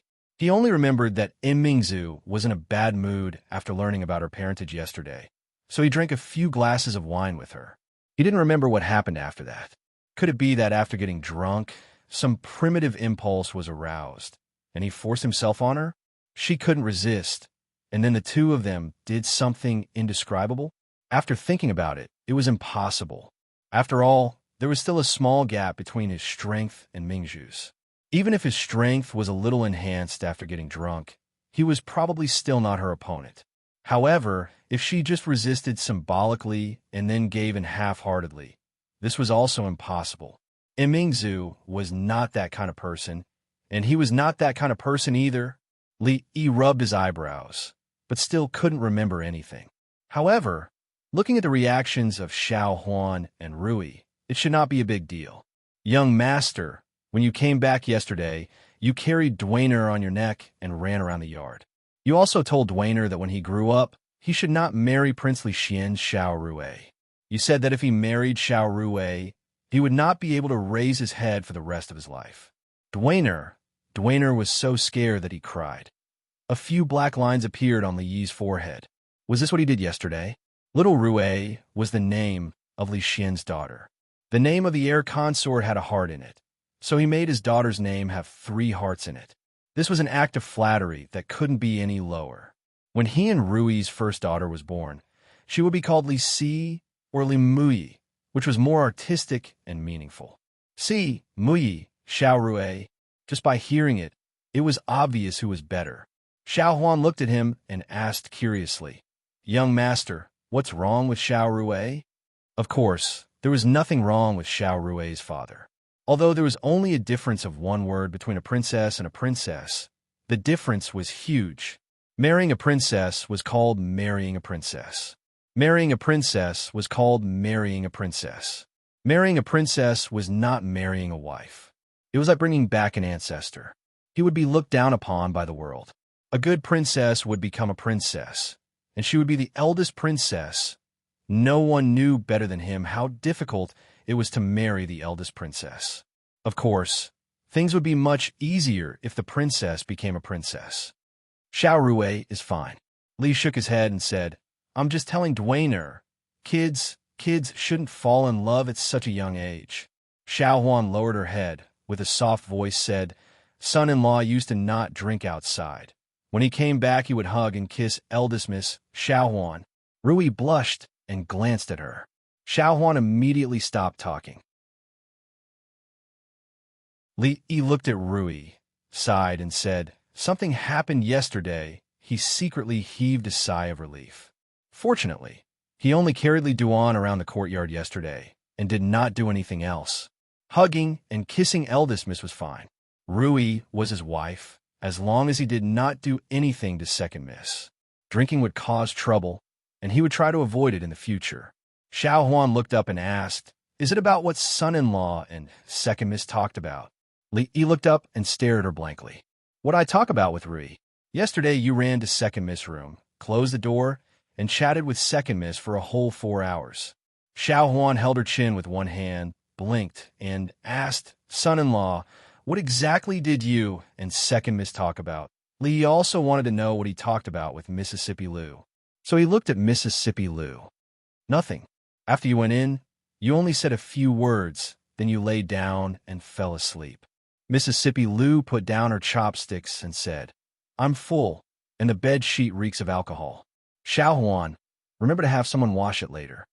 Li Yi finally felt at ease this time. He decided in his heart that he would be a man with good tolerance for alcohol. He would never get drunk again. After breakfast, he took a comfortable bath and felt much more refreshed. Li Yi walked to Mississippi Lu's room, knocked on the door, and entered. He looked at Mississippi Lu and said, "Rui, I'm sorry for dirtying your bed yesterday. Do you really think you slept here for 4 hours?" Mississippi Lu looked up at him and asked, "How could I let you go to my bed?" Li Yi was stunned. He just took a bath and cold sweat began to appear again. Then what did we do for the past 4 hours? Li Yi's expression changed. Apart from the bed, there was also a table and chairs. If that was not enough, a blanket on the floor would do. She would not let him sleep on the floor, would she? Mississippi Lu said calmly, "Close the door. I'm an upright person, and I'm not afraid of the shadow. True gold fears no fire. Deep roots do not fear the wind, and honest people do not do underhanded things." Li Yi sat down in front of her, clenched his fists, and straightened his body. He looked at the door, adjusted his direction, and asked solemnly, "I didn't do anything guilty that can't be known by others. Why do you close the door? Don't be nervous." Mississippi Lu poured a cup of tea for him. "Speak slowly." "I'm just kidding. Why would I be nervous?" Li Yi picked up the teacup, and the tea in the cup immediately rippled. Mississippi Lou looked at him and asked, "Do you know that you have an advantage when you're drunk?" He shook his head. How would he know what happened when he was drunk? You won't lie when you're drunk, and you talk a lot. Mississippi Lou's lips curved, and she said, "What do you ask, and what do you say?" Even if you don't ask, you still say it without hesitation. Suddenly, there was a chilly wind in the room. Lee took a sip of tea to rehydrate himself. What did I say? Mississippi Lou looked at him and asked, Li Mingzu can't be the empress anymore? There is no need to hide this from Mississippi Lou. So Lee nodded and said, it's unlikely. If she was the princess royal, with the current situation and all obstacles removed, the probability of her ascension to the throne was more than 50%. Of course, if she was only an assistant, the success rate was close to 100%. But now, her status was that of a princess, and it was not legitimate. Once her identity was announced, no matter how high the courtiers' expectations of her were, no matter how much they relied on her, they would not allow a princess to sit on the throne. In fact, thinking about it carefully, this was really the best ending. All the dirty and tiring work was left to Li Xian to do, and Mingzu did not sit on the throne, and there would be a lot less trouble in the future. This should be something to be happy about. But Mississippi Lou didn't seem very happy. Li looked at her and asked tentatively, what else did I say? Mississippi Lou's eyes narrowed slightly, looked at him, and said coldly, you also said that you have seen many women, many naked women. Slander, naked slander. Except for Rui, Zue Mo, and Mississippi Lou herself, he had never seen other women naked. Mississippi Lou was hazy at that time, and she was in the bathtub, so it couldn't be counted at all. Zue Mo was just an accident. There were only 2 people in total, and they were all his women. What was wrong with this? You want to lie to me again? Li looked at her and said seriously, I can swear to God, except for that time with you, I have never seen other women naked that I shouldn't see. Which time? Second Miss Lou picked up autumn water and thought of something. She gently put it down and looked at him, asking coldly, is that so? Then tell me, Bo Duo Yi Jie, Big Xiao Wei Jiao, Tian Hai Yi, Tao Tani Satoshi, Li Xiang. Who are these women? Li put down the teacup, pursed his lips, and looked at her. He asked, what question did you ask me last night when I was drunk? Mississippi Lou looked away and said, I didn't ask. You said it yourself. Li didn't expose or lie. He sighed and said, can the words of a drunk person be trusted? Think about it, Pado Keed, Zue, Mo, Amami, Jing Kingdom, and Qi Kingdom. Are there people with such strange names around us? What about Li Xiang? What else do you have to explain? This. Li looked at her and explained, Tao Tani and Li Xiang are actually the same person. You really don't know them? Li looked at her eyes and said, I swear, in this world, without them, it's even more impossible for me to know them. Mississippi Lou looked at him and didn't see any signs of lying in his eyes. Li, on the other hand, was slightly terrified. 4 hours, 240 minutes, 14,400 seconds. She even knew about Li Xiang. How many questions did she ask him? What else did she not know? Li looked at her and asked cautiously, what else did I tell you? A meaningful smile appeared on Mississippi Lou's face. Why don't you take a guess?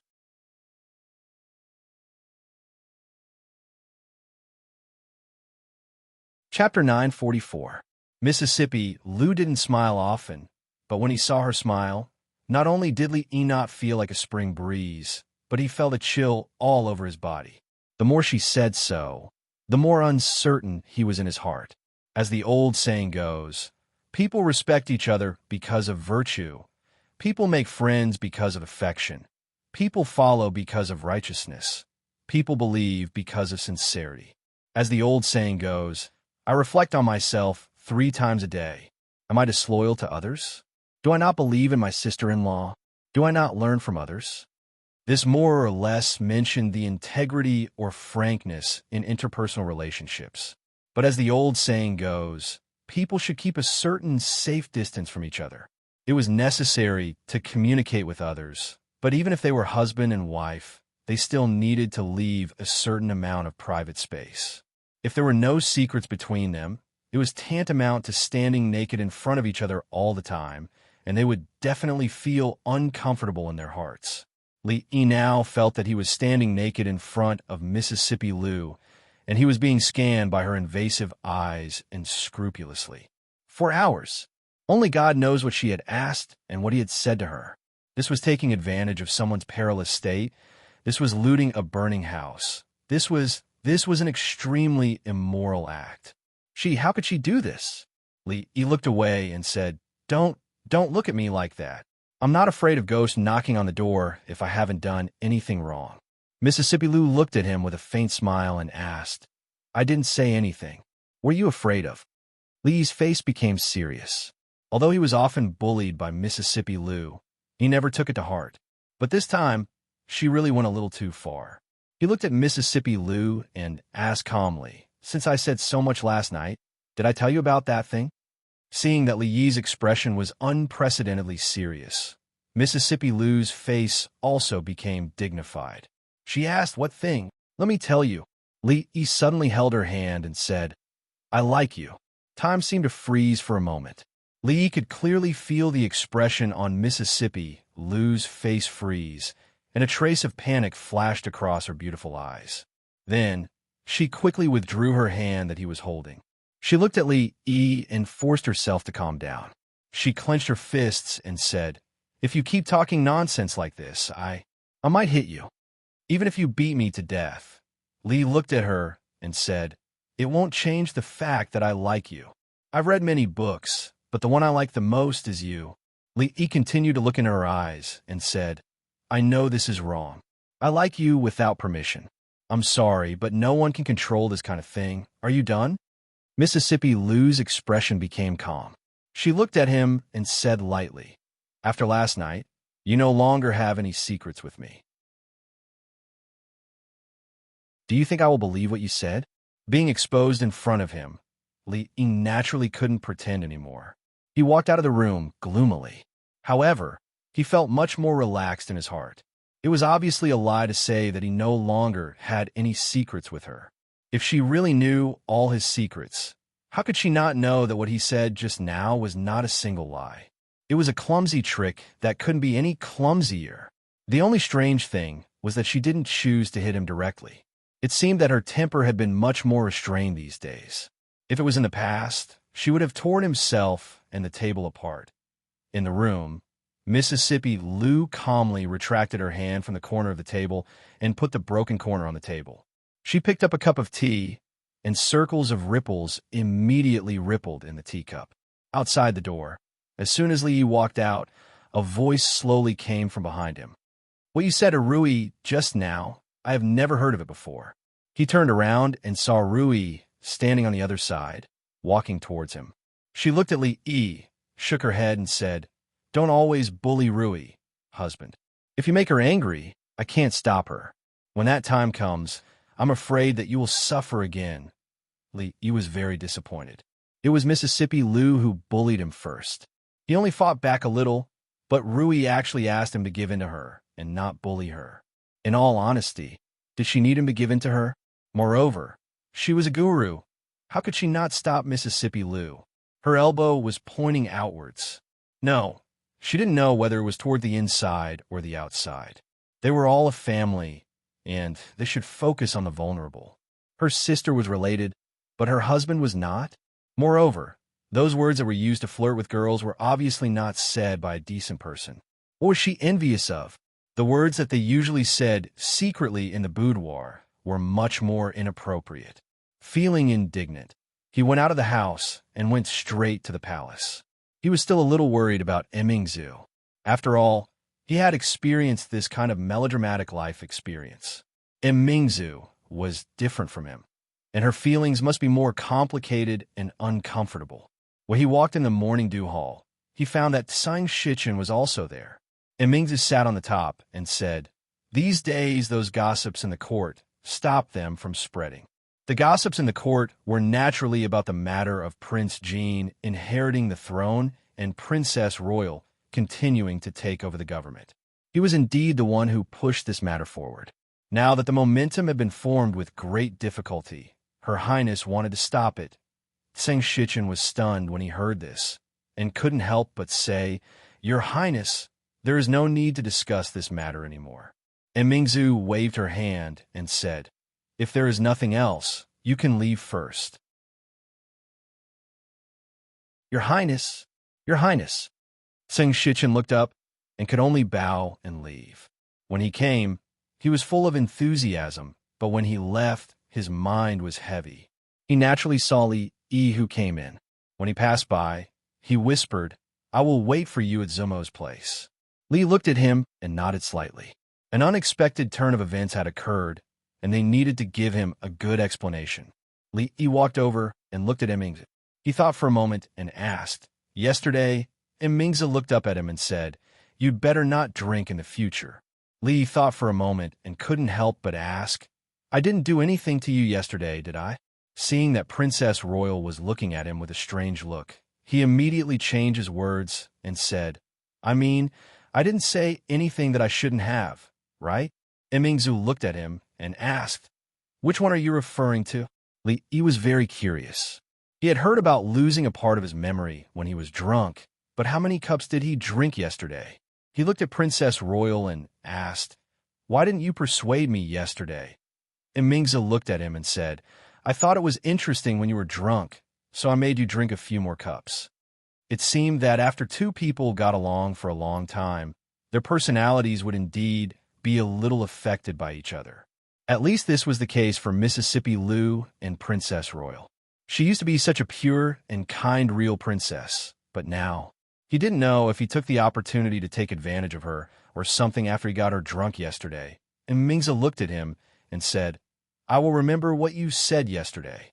Li asked nervously, "What did I say?" And Mingzu handed him a cup of tea and said, "You said that if I was tired of my current life, I would go and find you." Li nodded.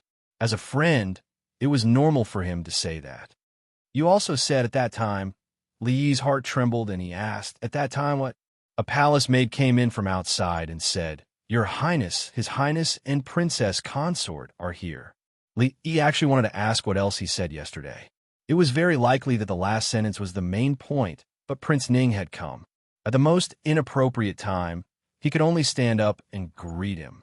Princess Consort Ning walked to Mingzu and explained, "I came to the palace to visit your father and pass by here, so I came to take a look." Before yesterday, Li would have thought that this was a very normal sentence.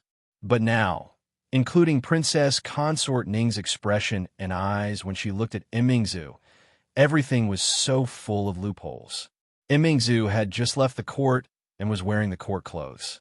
Princess Consort Ning accompanied her to change clothes. "Prince, sit." Li invited Prince Ning to sit down and pour tea for him. Prince Ning raised his head and looked at him with a trace of surprise and confusion in his eyes. The relationship between him and County Marquis Li was not strange, but it was not familiar either.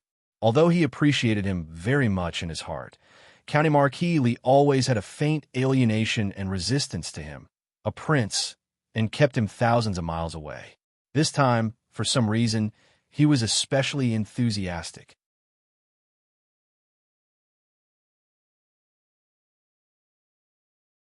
Chapter 945. Li sat down across from Ning Wang and casually asked, "When do you plan to return to Qing and Fu after coming to the capital this time?" Ning Wang took a sip of tea and said, "There are still some things I haven't taken care of. I might have to wait until after next year's court conference." Li nodded. At this court conference, the local officials would all gather in Jingdou. All the princes would also return to the capital. It was indeed a good opportunity to announce that matter. Ning Wang put down his teacup and looked at him. He suddenly asked, "The court conference is still early. All the princes have returned to the capital. Since you are the Minister of Honor, you should be familiar with the affairs of the court. The Eastern Palace has not been established yet. Who do you think will be the Emperor's princes?" Li looked at him with a smile on his face and didn't speak. Keep pretending, keep pretending. This matter had clearly been planned by him and the old Emperor's brother. Right now, he was acting like he didn't know anything at all. If it weren't for Li Xian, the shameless spy who liked to peek at people talking, all of them would have fallen into their trap. Ning Wang's gaze was slightly strange. He asked, "Why are you laughing? Matters of the Eastern Palace should be decided by the Emperor alone. As officials, we really shouldn't speak carelessly. However, I feel that at the latest by this year's court conference, the Emperor should have made a decision." Li Yi, who had changed into a new set of clothes, walked out. After saying something that seemed to have a deeper meaning, he raised his hands to Ning Wang and rose to leave. For now, he was still an outsider, so he wouldn't disturb their family reunion. When the eldest princess saw him out of the hall, Li Yi paused in his steps.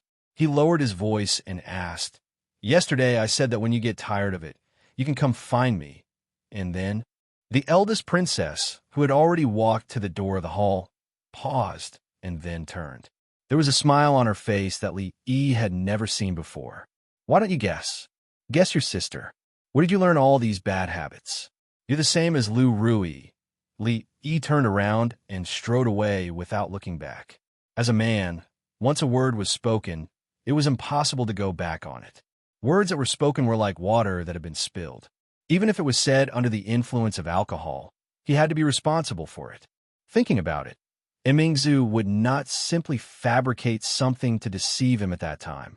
Taking 10,000 steps back, even if she made it up, there would be a limit.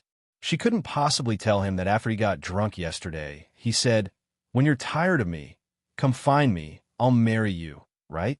There was no such thing. When he walked out of the palace gates and arrived at the Tseng Manor, Tseng Shichen was already waiting for him.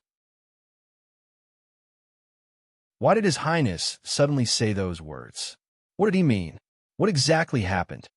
Before Li Yi and Zue Mo could speak, Tseng Shichen stood up and asked impatiently. After coming out of the palace, he was full of shock and confusion. There was no turning back. This matter involved a lot of people. Once it started, there was no turning back. Her Highness's words just now would cause all the efforts they had made these days to go down the drain. He was shocked and anxious. It was already very difficult for him to endure until now. Li Yi sat down, picked up the teacup, and said, "It's what you understand." Tseng Shichen was stunned and suddenly said, "Did things change?" Li Yi stretched out his hand and gestured for him to sit down. Then he said, "Don't worry, the final result may be better. You can rest assured and let them rest assured." Some things could not be said clearly, but for a smart person like Tseng Shichen, it was enough to say this much. Tseng Shichen did not ask anymore. After thinking for a while, he said in a low voice, "I understand." If he understood, he should go back quickly.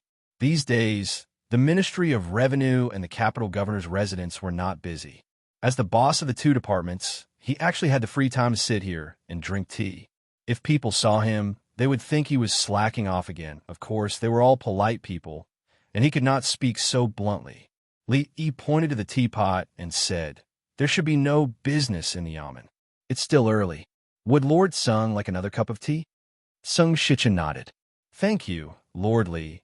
He had completely forgotten the traditional virtues of 5,000 years, and he had also lost the face of his ancestors. He did not even have this little bit of insight. How did he sit in the position of the capital governor? Yes, if he had not gone through the back door with Her Highness, the Tsang family would have been in prison like the Chui family, not to mention the capital governor. Then, Li Yi realized that this scene seemed familiar. He should have remembered that Tseng Shichen was such a blind person. Even a thought he had just had was not the first time he had thought about it. People would always fall at a certain place, stand up, and fall a second time, a third time. After waiting for Tseng Shichen to leave, Li Yi turned around and asked Amo, "It's been so long. Your wedding dress is almost done, right?" The Luo Shui goddess glanced at him. Soon. Why are you in such a hurry?" On the side, Xiao Chui opened her mouth as if she wanted to say something. After being glared at by the Luo Shui goddess, she immediately closed her mouth. Li looked at her and said seriously, "By the end of this year at the latest, if you are not ready by then, I will take you back."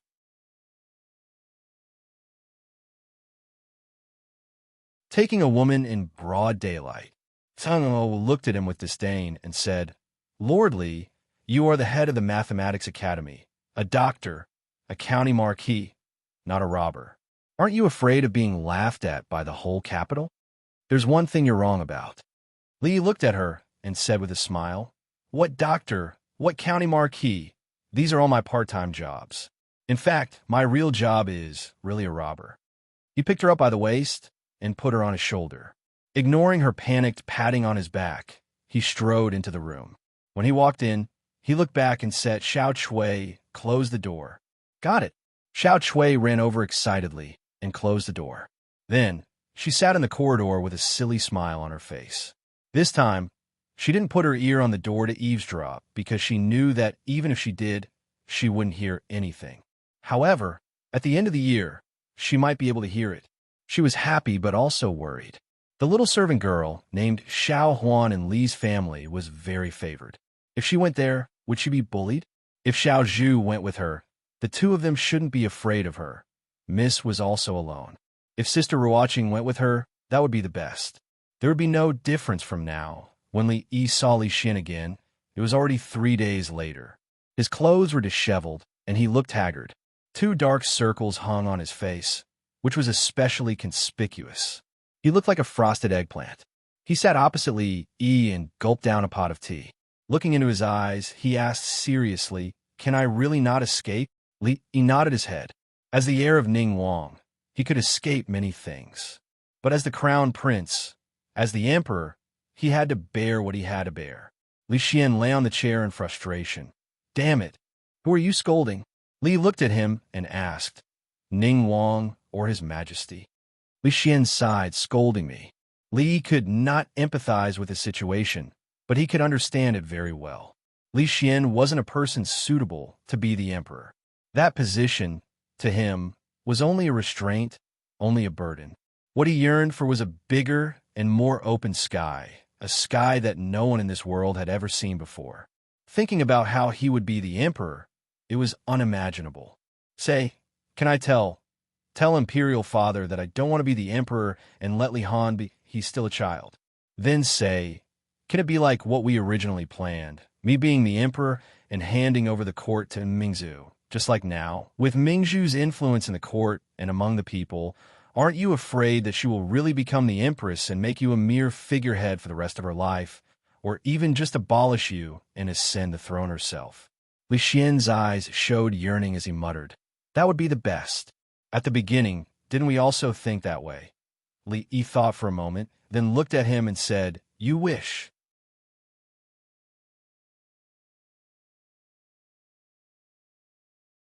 Chapter 946. Perhaps it had snowed a lot last winter, but there was no snow in the capital until the beginning of December this year. Of course, although there was no snow, the weather was very cold. The proud Lolita and Yongning wrapped themselves up tightly, only revealing a pair of large, watery eyes. "Brother," Yongning had caught a cold a few days ago and had been recuperating in the palace. Only when she recovered was she allowed to leave the palace. Just as she walked to the door, she saw Li Yi. She opened her arms and quickly ran over. Perhaps it was because she was wearing too much. She accidentally tripped when she crossed the steps. Li Yi's figure flashed, and just as she was about to fall, he picked her up. He touched her nose and said, "Be careful." The proud Lolita walked over and raised her head to look at Li Yi. She said pitifully, "Sir, it's so cold. I want to drink some soup to warm myself up." Li Yi used his hand to cover her ears and said, "It's cold outside. Let's go in first." The inside and outside of the house were 2 completely different worlds. After the 2 girls went in, they immediately took off their outerwear. Li Yi hung up their clothes and inadvertently glanced at the proud Lolita, who had taken off her shoes and climbed onto the bed. He felt that there was no need for her to drink soup. Li Duan, who was more than 1 year old, could already walk steadily. Even though he could not walk fast, he could consciously speak some simple words. The 2 princesses and Xiao Huan were playing cards on the bed. He just sat quietly at the side and did not cry or make a fuss. She did not know if it was because her son was naturally obedient or because Mississippi Lu was by his side. Li Yi lifted the heavy curtain and walked out the door. He looked at the gray sky, rubbed his hands, and walked to the kitchen. It was another year of court session. In the 12th month, officials from various places started to enter the capital. In some remote places, the officials who had entered the capital earlier had already arrived. Of course, the ones who arrived the fastest were the nobles who had been in theft outside. Ever since the weather turned cold in the 11th month, the old emperor's health had been deteriorating. The atmosphere in the court and palace was also as oppressive as the gray sky. During this period of time, the princes used all sorts of means. In the eyes of outsiders, the fight for the throne would most likely end up in the hands of either Prince Chi or Prince Xian. A small portion of the officials in the imperial court had already started to show signs of taking sides. Ever since Prince Jean succeeded the throne and the eldest princess call for governance died down, no one mentioned it in the past few months. They needed to make plans for themselves and their clans. Li Yi continued to lead a leisurely life. If there were any difficult matters in the court, the eldest princess would take the initiative to come over. After discussing it with him, she would have an in-depth discussion with Mississippi Liu, and, at the same time, she would freeload a meal. After eating and drinking to her heart's content, she would leave in satisfaction. The matters of the Mathematics Academy had all been handed over to Li Han. He planned that, after this year, he would completely hand over the position of the headmaster to him. The Mathematics Academy was already in a good state. What was going to happen next was just a cycle that would repeat itself step by step. The winter of Jingha 4th year was not pleasant. It was dry and cold with no snow, and there were frequent chills. It was not just Yongning. Ruoqing had also caught a slight cold 2 days ago. Although she was feeling better now, she still had some symptoms of coughing. Li cooked some pears with rock sugar and placed them in a thermos cup to bring over. Pushing open the door of the courtyard, Xiao Chui and Xiao Zhu were playing shuttlecock in the yard. Li Yi asked casually, "Xiao Zhu, where is Ruoqing?" Xiao Zhu was playing shuttlecock. In such a cold weather, there were fine beads of sweat on her forehead. She must have been playing for a long time. She did not raise her head and said, "Miss is in the room. Li, you can go and find her yourself." Li Yi walked through the moon door and walked to the corridor. Ruoqing's door was closed.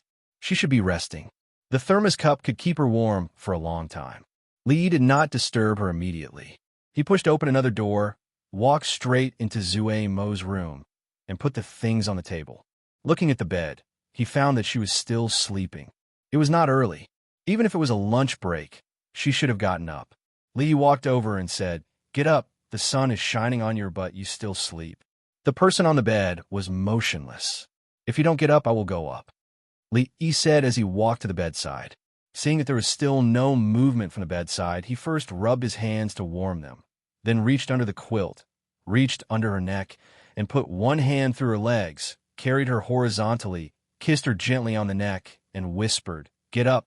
Sister Ruoqing, are you awake? Drink some hot water." Hearing the voice, Li Yi turned his head and saw Zhe Mo walking in from outside the door. He only felt a little confused. To Zue Mo, he lowered his head.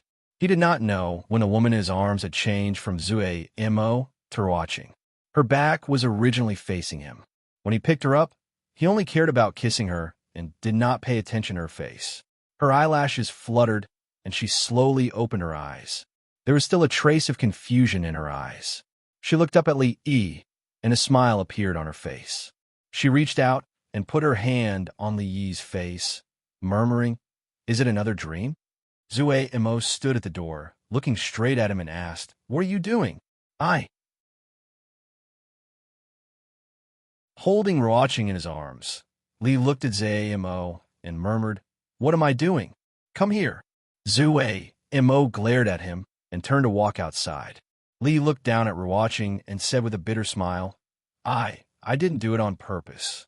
At this moment, Ruoqing naturally knew that this was not a dream. Blushing slightly, she explained, "It doesn't matter. The room here is warmer. These 2 days, she has let me sleep here." She looked outside and said, "I'm fine. Go," and explained to her quickly. Li Yi gently put her down and tucked her in. He took the soup bowl and scooped a bowl of soup. "This is rock sugar snow pear soup," he said. "It has a secret recipe from the palace. Drink a little. Very soon you won't be coughing anymore. When he walked to another room, Zuamo was already sitting in front of the bed waiting for him. Lee explained, I just thought rewatching was you. I know. Zuamo looked at him and nodded. I asked Sister rewatching to sleep in my room. It's not your fault. It was good to have a reasonable other half. When there was a misunderstanding, there was no need to explain so much. Actually, even if it wasn't a misunderstanding and you really wanted to hug Sister watching, I wouldn't be angry. When Lee walked over, she suddenly raised her head and said, You should marry Sister watching too. I know you like her too. Anyway, marrying one is marrying. Marrying two is also marrying. I'll help you persuade her. She likes you no less than me. I'll persuade her. She will definitely agree. It was good that the other half was reasonable. But if it was too reasonable, there must be a trap.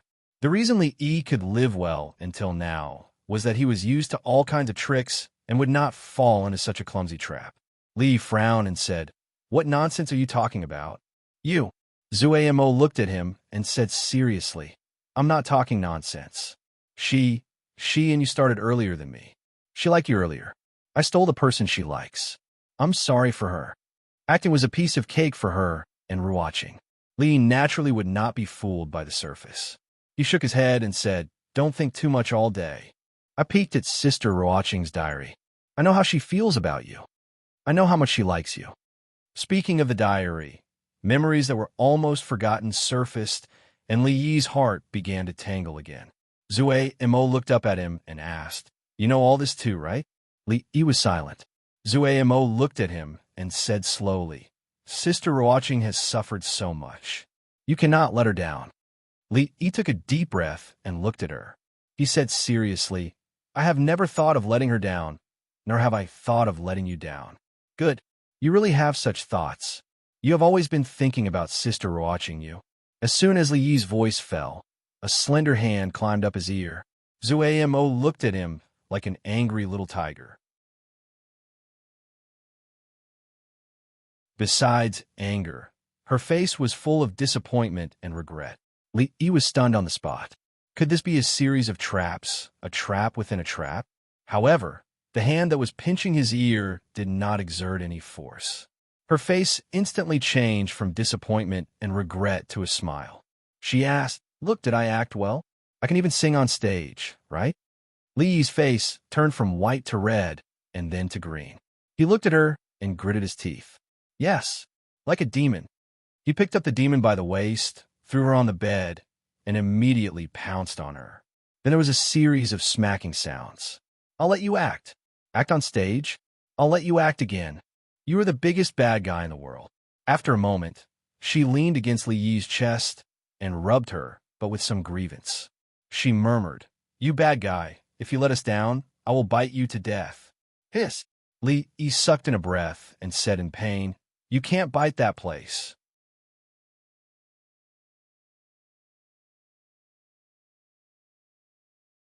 Chapter 9:47. Lee ran out of the room, covered his chest, and ran away, like a good girl who was molested by a hooligan. The hooligan was naturally the goddess of Luo Shui. Under his training, the current her was less and less mindful of the distance between the two of them. In the courtyard, Xiao Chui widened her eyes, even forgetting that she was kicking the shuttlecock. The shuttlecock fell to the ground, causing Xiao Zhu to laugh without caring about her manners. You lost. You have to lend me that hairpin to wear for 3 days. We are good sisters. What is mine is yours. If you like it, I will give you that hairpin. Xiao Chui turned her head to look at her, curled her lips, and said, But this does not mean that I can't kick you. If not for Lee scaring me, I can still keep on kicking. Just now, when she saw Lee run out while covering his chest, she was extremely puzzled. Could it be that her young Mrs. Temper was actually so impatient? After so many years, she still couldn't see it? She sighed her heart. If Xiao Zhu wanted that hairpin, she could just give it to her. Why did she have to play this kind of senseless game with her, causing her to miss that wonderful scene? Inside the room, Lee put the bowl that Ruoqing used to the side.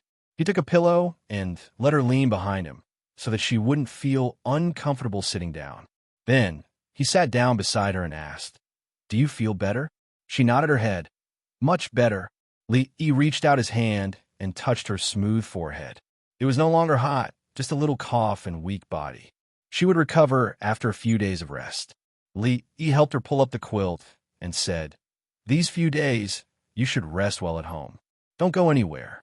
Tomorrow, I will continue to send you medicine. You'll be fine in 2 days." Because of the relationship between Xiaoning and Mingzhu, the family never lacked good things from the palace. They could also use the secret prescriptions of the imperial physicians. Last time, when Xiao Huan coughed, Mingzhu had the imperial physicians send over a prescription. She almost recovered on the same day.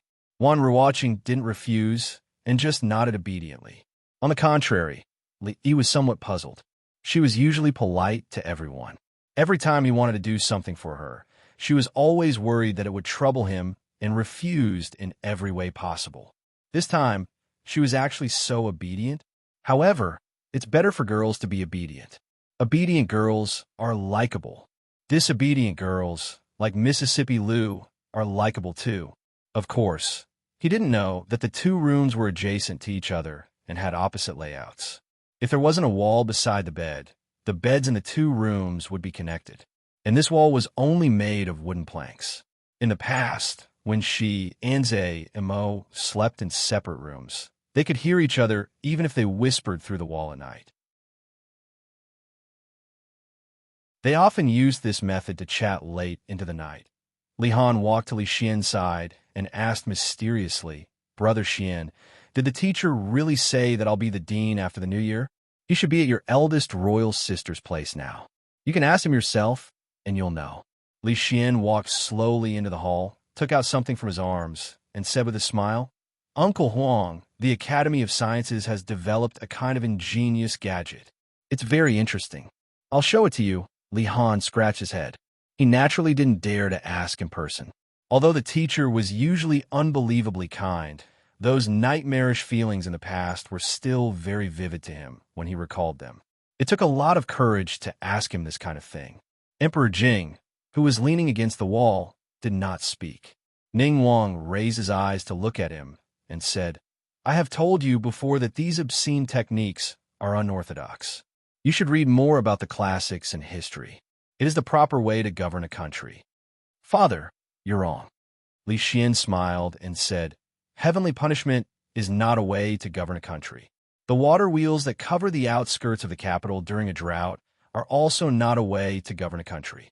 The new plows that the common people use to farm are also not a way to govern a country. But who dares to say that they are unorthodox?" Prince Ning naturally couldn't refute this sentence. Celestial punishment was an important tool of the country, and it was used to deter strong enemies. The latter two were also a great way to promote the people's livelihood. If anyone dared to say that these were unorthodox, he would be drowned by the spittle of the world. Moreover, there are specializations in every field. In terms of the way to govern a country, I'm not as good as County Marquis Li. In terms of martial arts, I'm not as good as Mingzhu. But in terms of the way of science, Li Xian couldn't go on because he really couldn't say that Li Yi was far inferior to him in the way of science. In terms of the way to govern a country, on martial arts, on the way of science, it seemed that he was not as good as him. This was really a sad thing to do. He coughed a few times and said, "What's more, County Marquis Li once said that science and technology are the foundation of a strong country, and it is also the long-term stable development strategy of the Jing Kingdom. Those governing strategies in the court are not as important as the research of the Academy of Science." Xian is right. Emperor Jing nodded. Although his voice was weak, his tone was unquestionable. There are thousands of ways, and the strategy of every emperor is very different. How is it not the way to govern a country to prosper with science and technology? He took the thing that Li Xian had just handed over and looked at it carefully. At least, from the current point of view, Xian Er's approach is right. The Jing Kingdom can't do without the officials who govern a country, and it can't do without the Academy of Science. Uncle Emperor is wise. Li Xian smiled and immediately said, "I don't know much about governing a country, and I can't do it well. Fortunately, there is Mingzhu. These things can be handed over to Mingzhu. I only know these unorthodox ways. Emperor Jing raised his head and looked at Prince Ning. However, Li Xian took out a small box from his bosom and walked to the Empress. He smiled and said, "Your Highness, the craftsmen of the Academy of Science have mastered a new technique a few days ago. They can make gold and silver as thin as cicada wings. I asked them to make a phoenix hairpin for you. See if you like it." He took out the hairpin from the box. The hairpin was made very delicately. Because it was very thin, there was no movement when he held it in his hand, but the phoenix feather at the end trembled slowly. It was lifelike and beautiful. A look of surprise appeared on the Emperor's face, but she didn't take the hairpin. Instead, she held Li Xian's hand and said, I like it. As long as it's from Xian, your Highness will like it." Princess Ning coughed lightly and said, "Do you only have your Highness in your eyes, and not me, your mother?" Li Xian walked over with some flattery and took out another box from his bosom. He said, "Of course, Xian can't forget mother." Morning Dew Hall. The princess ate the egg fried rice and asked with some doubt, "Why is the rice they made with the same ingredients and the same steps different from yours?" "Maybe they didn't put in the effort," Li Yi said casually. "If the same ingredients and steps could make delicious food with the same taste, then what was the use of those world-class chefs? Heat control, time, frequency of stir-frying, there were many tricks involved. It wasn't something that others could master. Besides, when those imperial chefs made the egg fried rice, did they put so much love into it?" Putting aside the love egg fried rice, Li Yi thought of another matter. He looked at her and said seriously, "In the future, you have to be careful of Li Xian." Mingzu looked up at him with doubt in her eyes. "He is still a crown prince now," Li Yi explained. "When he becomes the emperor in the future, it will be much easier for you to be the empress. You have to guard against him. Be careful not to be betrayed by him. Uncle Huang, what Xianer said is true. When it comes to governing a country, Li Yi and Mingzu are much more proficient than me, especially Li Yi. He actually knows everything, but he is lazy. Only when Mingzu looks for him, he will say." Li Xian thought for a while and said, "A minister of nobility can't restrain him. If he is made prime minister, he can't be lazy anymore.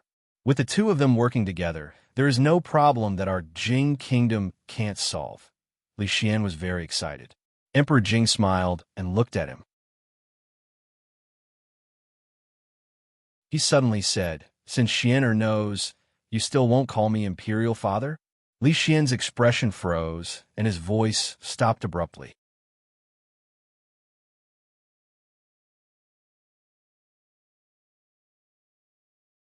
Chapter 948.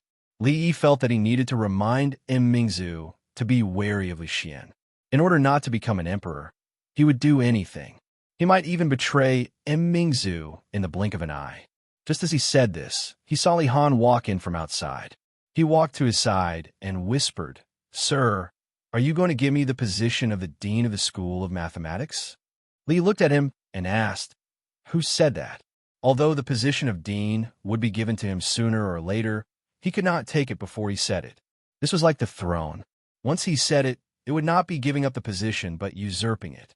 Li Han was stunned and did not know how to answer for a moment. Li looked at him and asked, "Do you think that you are very powerful and qualified to be the dean?" "No. Do you think that you know a lot about mathematics?" "Just a little. You are modest." Li Yi crossed his arms and said, "I will test you on a few questions. If you can answer them, I will give you the position of dean." Although Li Han was young, he still knew his place. If mathematics was compared to a mountain, he could only be considered to be halfway up the mountain. The people from the Imperial College of Mathematics were at the foot of the mountain. As for Sir, he had to look up at the top of the mountain from time to time. He could not see clearly in the clouds. Seeing that Li Han's first reaction was to shake his head, Li Yi added, "Don't worry, you have learned it before. It will not be beyond the scope." Li Han's expression was serious, and he said, "Sir, please ask the question." Li looked at him with a smile that was not a smile. "This kid, how long has he been thinking about the position of the dean of the School of Mathematics?" "One rooster is worth 5 coins. One hen is worth 3 coins. 3 chicks are worth 100 coins to buy 100 chickens. How much are the rooster, hen, and chicks? Chicken wing 4, chicken hen 18, chicken chick 78, chicken wing 8, chicken hen 11, chicken chick 81, chicken wing 12, chicken hen 4, chicken chick 84. Lihan immediately said the answer. It was the simplest equation of 3 variables. When the teacher came up with the question, he didn't even know how to change the numbers. This question was a must-memorize question for the students of the College of Mathematics. As the acting dean, he had already memorized it by heart. Today, the wall is 5 feet thick. 2 mice can pass through it. The big mouse grows 1 foot a day. The small mouse grows 1 foot. The big mouse grows twice as much as the small mouse grows half as much. When will the 2 mice meet? The 3rd day. Lihan gave his answer in the same instant. He thought that the teacher would give him a difficult question for the second question, but he did not expect it to be a question that he had seen before. Furthermore, it was the simplest question. There should be another question after the original question, which asked how many times the 2 mice would wear. If the questions were asked at the same time, he might have to think about it. What's 80,000 times 90,000? 720,000. After Lihan easily answered the 3rd question, he was already sure that the teacher really wanted to give the position of dean to him. The so-called examination was just a process. Otherwise, why would he always give this kind of free marks? Li rubbed his head and said with a smile, "The study of mathematics is broad and profound. Remember not to be arrogant and conceited." Go back. When Ning Wang accompanied Ning Wang Fei into the main hall, he just happened to see Lihan walk out.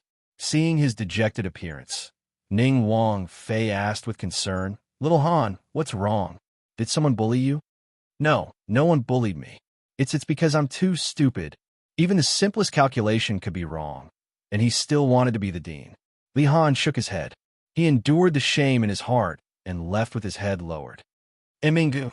Seeing that Ning Wang Fei had been looking at Mingzu with tears in her eyes ever since she walked in, Li knew what he had to do. He stood up and cupped his hands. "Your Highness Ning Wang, Your Highness Wang Fei, this junior will leave first." At the same time, in a certain hall, the Empress held Li Xian's hand and also had tears in her eyes. Emperor Jing looked at Changde beside him and slowly said, "Summon the 2 prime ministers, the head of the secretariat, the attendant, and the 6 ministers to the palace." Changde stood with his hands by his side and respectfully said, "This old servant obeys." The 2 prime ministers, the head of the secretariat, the attendant, and the 6 ministers. Every one of them was a high-ranking official who could shake the court with a stamp of their feet. When the emperor summoned 1 or 2 of them alone, no one would think too much. However, when the emperor summoned all of them to the palace at the same time, no one would believe that it wasn't an important matter. The emperor was seriously ill, and the great court conference was approaching. At this delicate moment, there was only one thing that could be called an important matter: the position of crown prince. For a moment, the atmosphere of the entire capital became tense. This was especially so for the princes who had already arrived in the capital. Their hearts were in their throats.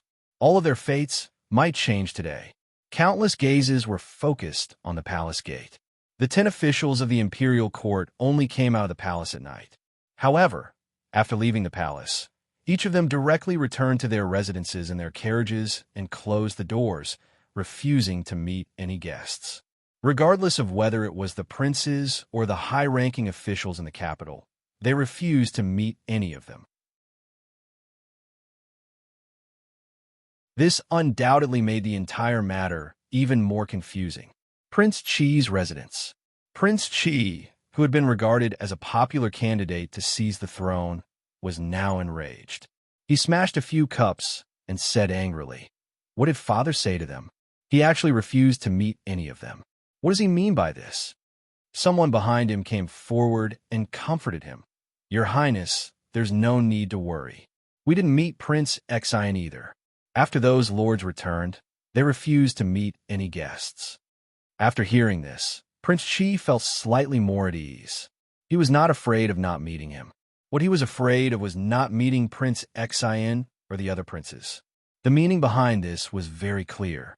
He He returned to his seat and said with a disappointed expression, "It said that the throne will definitely be decided after the Great Court Conference. Right now, there's less than a month until the Great Court Conference. Even if Father wants to wait, he should at least release some news. Prince Exian Manor." Did they really say that? A young man looked at the servants and asked, "Did you guys report my name?" That person immediately replied, "Your Highness, of course we reported your name. However, the servants in those lords' residences all said that they won't be meeting any guests recently. Not only did we not see them, but Prince Chi and the other princes also didn't see them." Hearing this, Prince Exian's countenance eased up a little. He waved his hand and said, "If that uncle of mine was still a servant, we wouldn't be in such a passive position right now." That servant sighed and said, "The Chun clan was so illustrious back then. To think that it has fallen to such a state. It's really a pity." Prince Exian let out a cold snort and said, "They only have themselves to blame. Chun Xing is Ai's uncle, but he didn't help Ai back then and chose to side with the king of Shu. Now, the clan that had several decades of glory has fallen to such a state that they almost became prisoners. Who can they blame for this?" Prince Exian was clearly still brooding over what had happened back then. When that servant heard this, he no longer dared to say anything else. Prince Exian and Prince Chi were not the only ones feeling perturbed. All the princes in the capital, as well as the high officials and nobles, felt very uneasy. However, there had been no news of what His Majesty had said to those lords. They could only wait for the upcoming Great Court Conference. The capital, which had been in a state of turmoil due to the fight over the position of the throne, suddenly quietened down again. However, everyone knew that this was probably the last moment of peace before the storm. Li was really quiet. He held onto Li Duan with his left hand and Yongning with his right. His heart was extremely quiet. Li Duan was already very familiar with this little aunt of his and was willing to get close to her. Other than his family, the person he was the most willing to get close to was Shawning. Perhaps it was because the proud Lolita had been with him for the longest period of time. The closeness he felt towards Shawning was far greater than that of others. Yongning did not need to return for the next few days. After all, she had not fully recovered from her illness and would need to undergo psychological treatment from time to time. During this period of time, she did not need to stay in the palace. After coaxing the two little fellows to sleep, Li Yi still did not feel sleepy at all. The courtyard was a little cold, but he did not mind it at all as he lay on the chair. The sky was pitch black with no stars. The night was exceptionally quiet. Many things had happened recently. It had only been a few days, but the eldest princess was no longer the eldest princess. Li Xian was also going to become the emperor. His original plans had been completely disrupted. For a few moments, he started to feel lost about the path he was going to take in the future.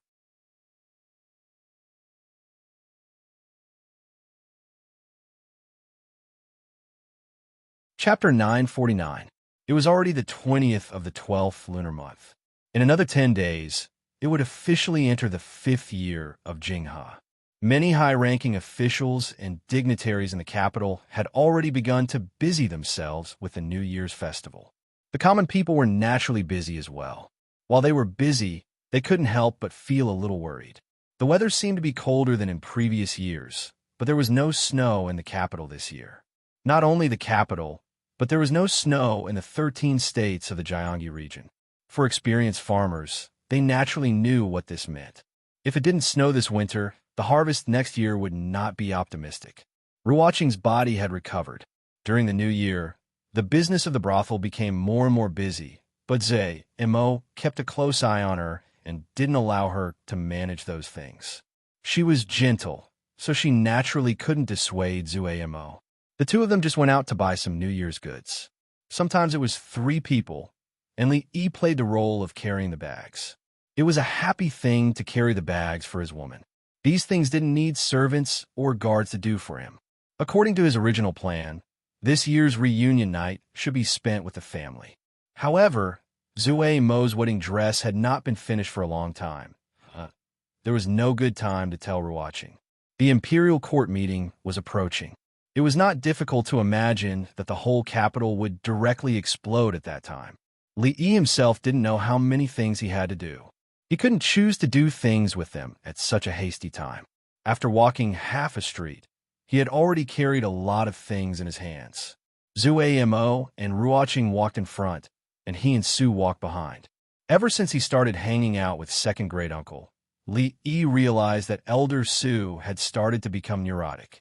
He was already so old, but he was slowly turning into a masochist. His tendency to be a masochist was very serious. Every time he was abused, he would quietly find a place to sit, and his mind would wander off. In recent days, his realm had improved again, and he didn't need to find a quiet place to wander. After Little Red entered the door, Fong no longer needed to go to the Jade Courtyard, so naturally, he didn't need to follow her. Su's head was like a block of wood. Li Yi was bored by himself, so he went over and looked at the things they bought. He asked curiously, "Didn't you buy these things 2 days ago? Why are you buying them again?" "This is for Mrs. Chun." Drunkamo looked at him grumpily and said, "Mrs. Chun is usually so good to us. It's almost the new year, so we naturally have to buy some gifts to send over." Li Yi smiled and said, "In a family, the man takes care of the outside and the woman takes care of the inside. I know you will think of these things. Whose family with you?" Drunk Ink glanced at her and took Ruoqing's hand, saying, "Let's go to that shop and have a look." Ruoqing looked at her and smiled, and was immediately pulled away by Zhao. Li Yi realized that ever since she had let go of the knot in her heart and said those words, some things had changed. For example, she had started to be on the same side as Ruoqing, making him seem like an outsider. He wouldn't lower himself to her level now, but after she married into the family, he would deal with her properly. As for what she had just said, he naturally wouldn't ignore it. Although the Chun family had been confiscated, their property confiscated, and their servants chased away, it wasn't as if nothing had been left behind. Chin Chong and the Chin brothers now ran a cloth shop. It wasn't big, but it was more than enough to support a family. Of course, as the only designated supplier for the ready-made clothing shop in the capital, they didn't have to worry about business at all. Chin Chong didn't accept his gift, but he didn't reject it. What a hypocritical fellow. It wasn't easy to run a shop in the capital, especially for a family like the Chun family that had once been glorious and then quickly declined. Former friends might not still be friends, and former enemies would definitely still be enemies. These days, the people he had arranged in the open and in the shadows had already helped them clear up countless troubles. Seeing Zuamo and Ruoqing enter a shop, he quickly followed. Chin Cloth Shop.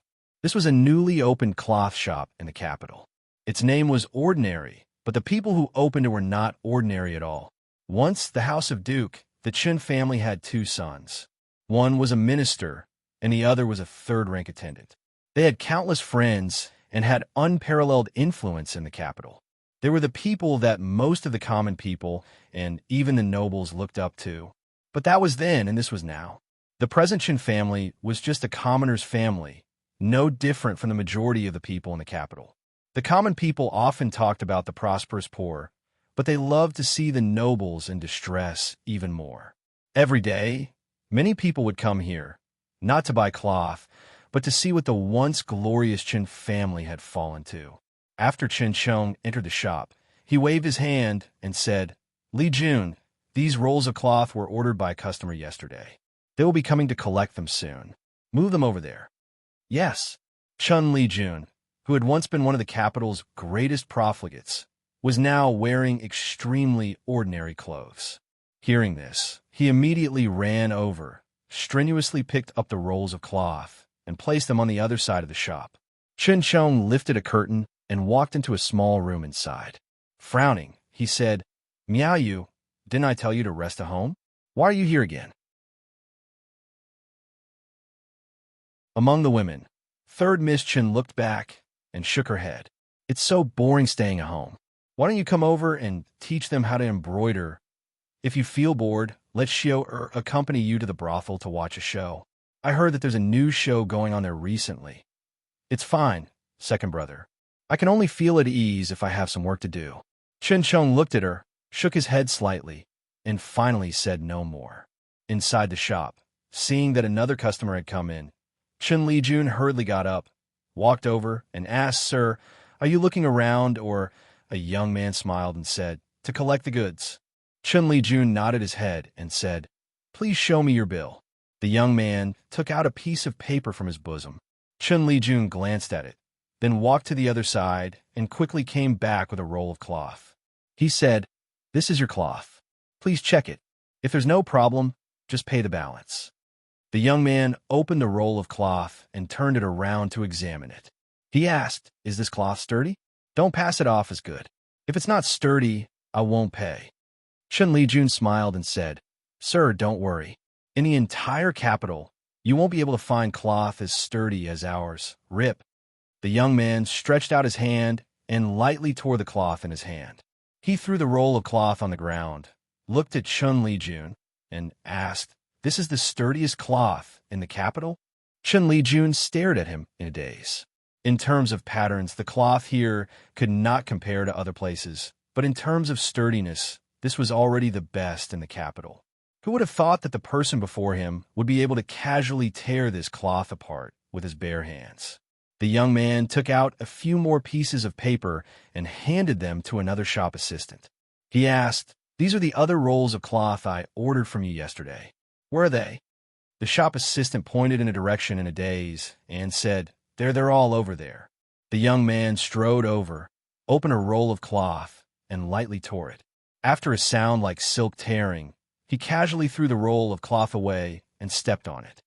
Rip, rip, rip. All of the rolls of cloth in his hands were like paper. He easily tore them apart and threw them on the ground. He stood in the middle of the rags and indifferently said, "This is the sturdiest cloth in the capital that you spoke of."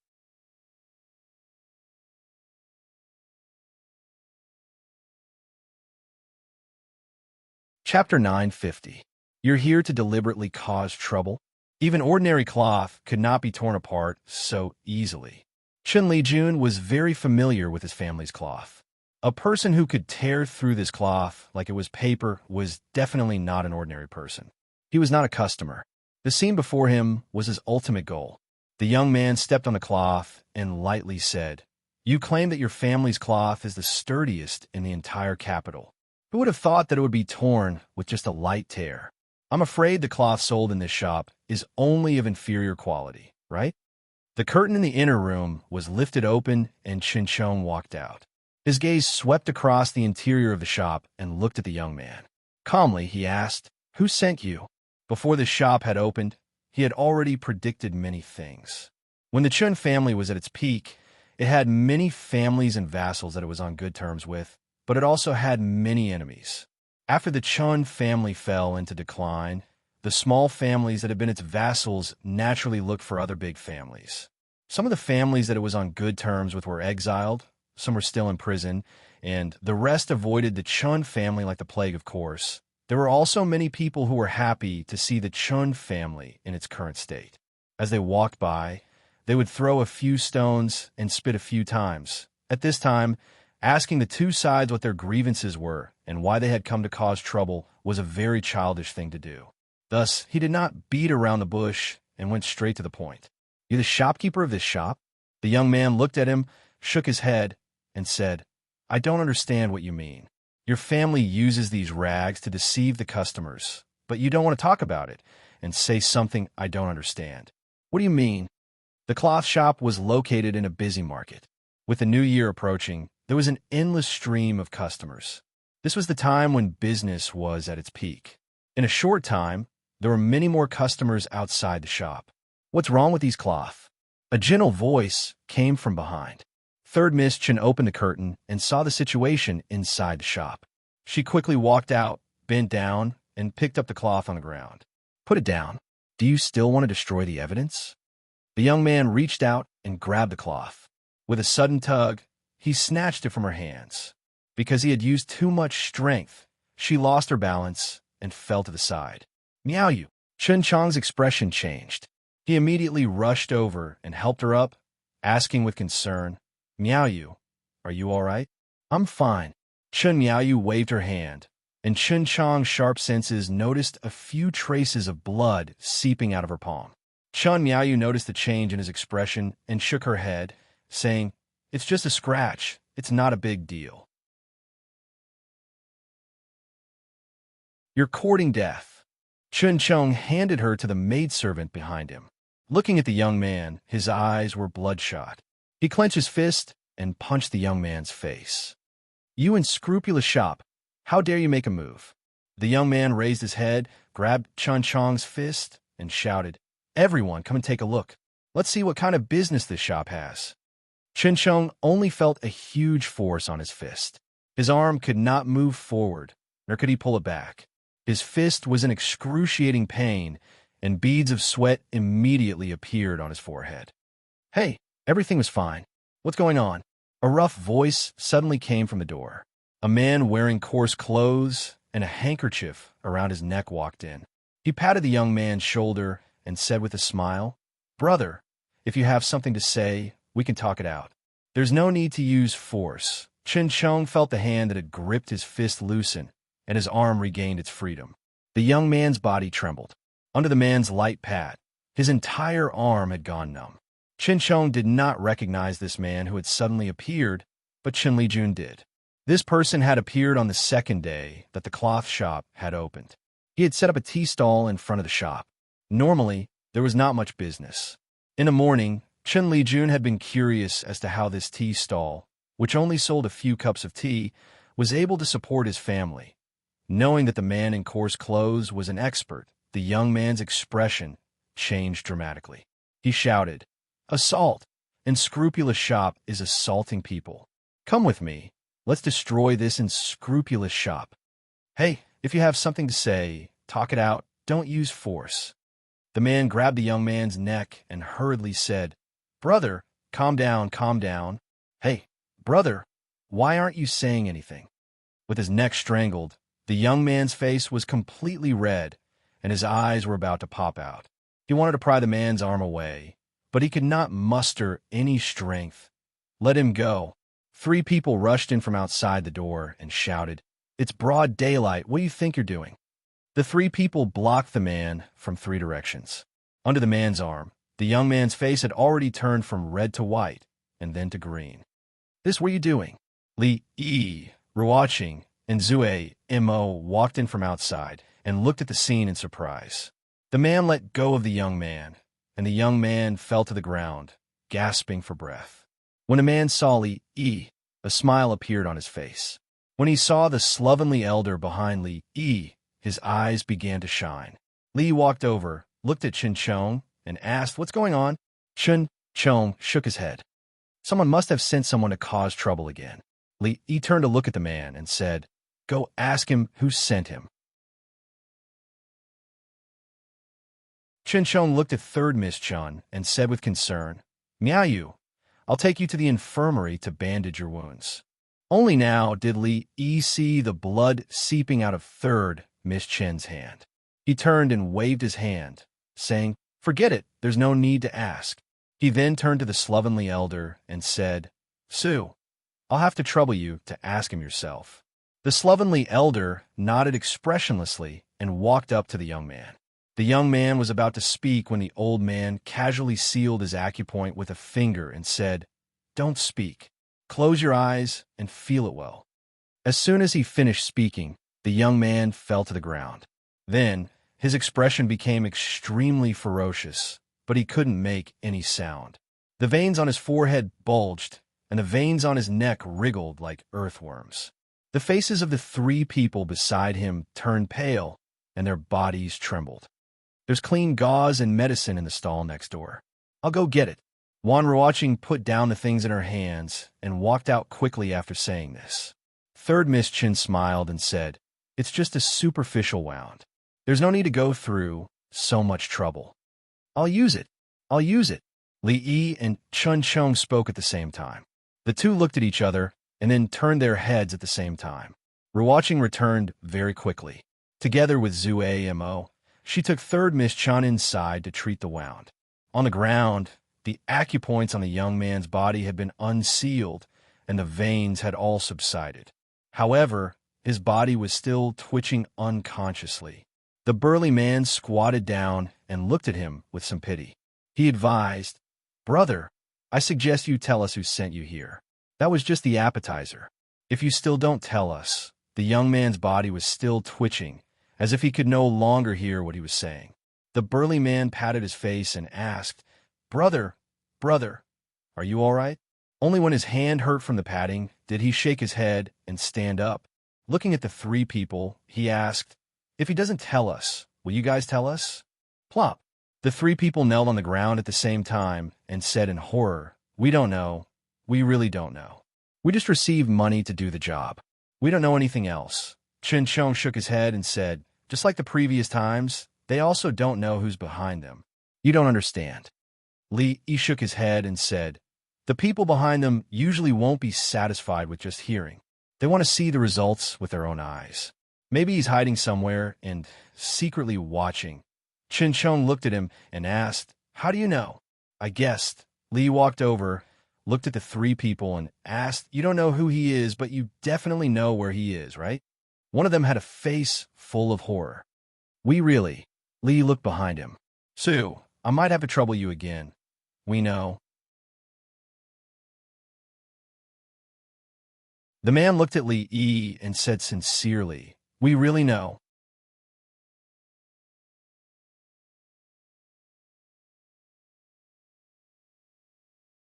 Chapter 9:51. Outside the clothing shop, a horse carriage was parked at a certain alley on the street. At a certain moment, a young voice rang out from within the carriage. "Why isn't there any movement inside?" "I don't know. Do you want me to go over and take a look?" The coachman turned back to look at the carriage and asked in a probing manner. "There's no need." A voice rang out from within the carriage. "Wait for another 15 minutes. If there's still no news, we'll leave." The coachman nodded. He had just turned around when he saw a few figures walking out from the shop toward the horse carriage. His countenance changed, and he was about to shake the reins to leave when he turned back and saw a man sitting on the other side of the horse carriage, smiling at him. "This brother, how are you?" Li Yi and Chun Chong stood in front of the horse carriage, looking at it, and said, "Come down." There was no movement in the horse carriage. After an unknown period of time, the curtains of the carriage were pulled open, and a young man walked out from within. The moment Chun Chong saw that young man, his countenance turned extremely grim. "Lord Chun, how have you been?" The well-dressed young man tidied up his clothes, cupped his hands together, and smiled at Chun Chong, looking like an old friend whom he had not seen for many years. Over 10 people who looked like guards appeared behind him at the same time. "This is?" He looked at Chun Chong and asked. "This commoner pays his respects to Prince Xen." Chun Chong bowed slightly, indicating the identity of the person before him. Li Yi was stunned. He looked at Chun Chong and asked, "Have you tolerated it?" Chun Chong lowered his head, remaining silent. This meant that he had tolerated it. After all, the current Qin clan could not possibly go up against Prince Xen. Since Prince Xen had tolerated it, there was no reason for Chun Chong not to. Third young mistress, Chen, walked out of the shop hurriedly.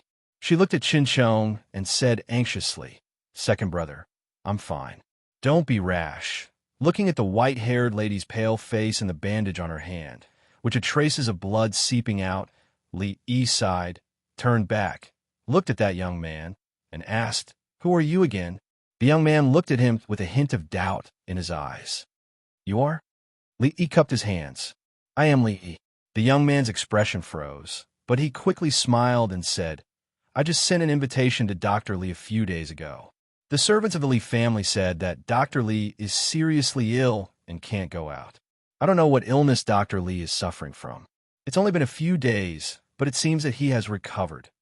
Li Yi looked at him and suddenly slapped his face. Before he could react, Li Yi asked, "Now do you know what illness I have?" "You. Hysteria, intermittent hysteria." The emperor personally issued an imperial edict. Hitting people in Jingdo is not illegal.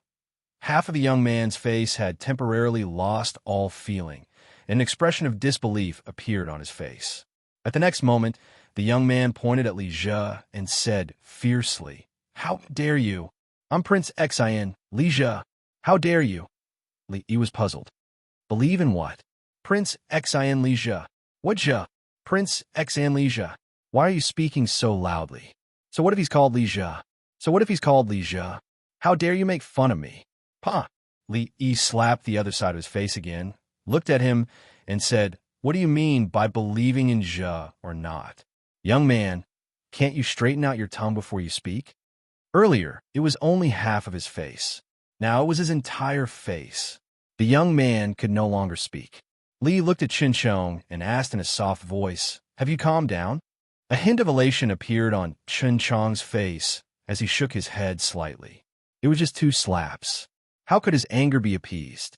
If the Qin clan was still the Chun clan, and Prince Xin was not Prince Xin, it would already be letting him off too easily. If you still haven't vented your anger. Li took out the dagger that Mississippi Lu had given him from his sleeves and handed it to Qin Chong, saying, This is for you. Do it yourself. Reality once again proved that Qin Chong was a man who did not mean what he said. Li kept the dagger and looked at Qin Chong with a hint of puzzlement on his face. He asked what happened earlier. The over 10 guards behind Prince Xin all drew their weapons and dropped them onto the ground almost at the same time. The unkempt old man threw a peanut into his mouth, and that man ran over with a fawning expression, asking, Senior, are you thirsty? Would you like a cup of tea? Prince Xin regained his calmness. He glared at Li Yi and asked, Li Yi, County Marquis Li, Dr. Li, are you really going to do this? This is... Li Yi looked at Qin Chong and asked, puzzled. Qin Chong immediately introduced, This is Prince Xin. Li Yi looked at him and said in astonishment, Prince Xin, what did you mean by that? Let's go. Prince Xin did not throw him another look and turned to get into the carriage. The guard behind him heaved a sigh of relief, picked up their weapons, and left quickly. Things happened very quickly. Before the crowd on the streets could gather, they dispersed very quickly. Third young Miss Chen looked at him worriedly. You, how could you do this? That's Prince Xin. Li Yi walked over, looked at him, and asked in concern, Does your hand still hurt? In this world, other than his family and friends, there were 2 people whom he would definitely not allow anyone to hurt. One was because he could not give up on his bloodline, and the other was because of a debt that could not be made up for. Regardless of whether it was King Shu or Prince Xin, there was no need for them to consider these things. Third young Miss Chen looked at him with a helpless expression. However, her tone turned gentle as she said, Come in first. At the entrance of a shop, Qin Chong took a step forward and asked, It's not Prince Xin? Li Yi nodded. Then it's King Qi. Li Yi shook his head. Qin Chong revealed a surprised expression, but he did not ask anymore. It was only after a long while that he said, No matter if it's him or not, he's still a prince. You were a little rash today.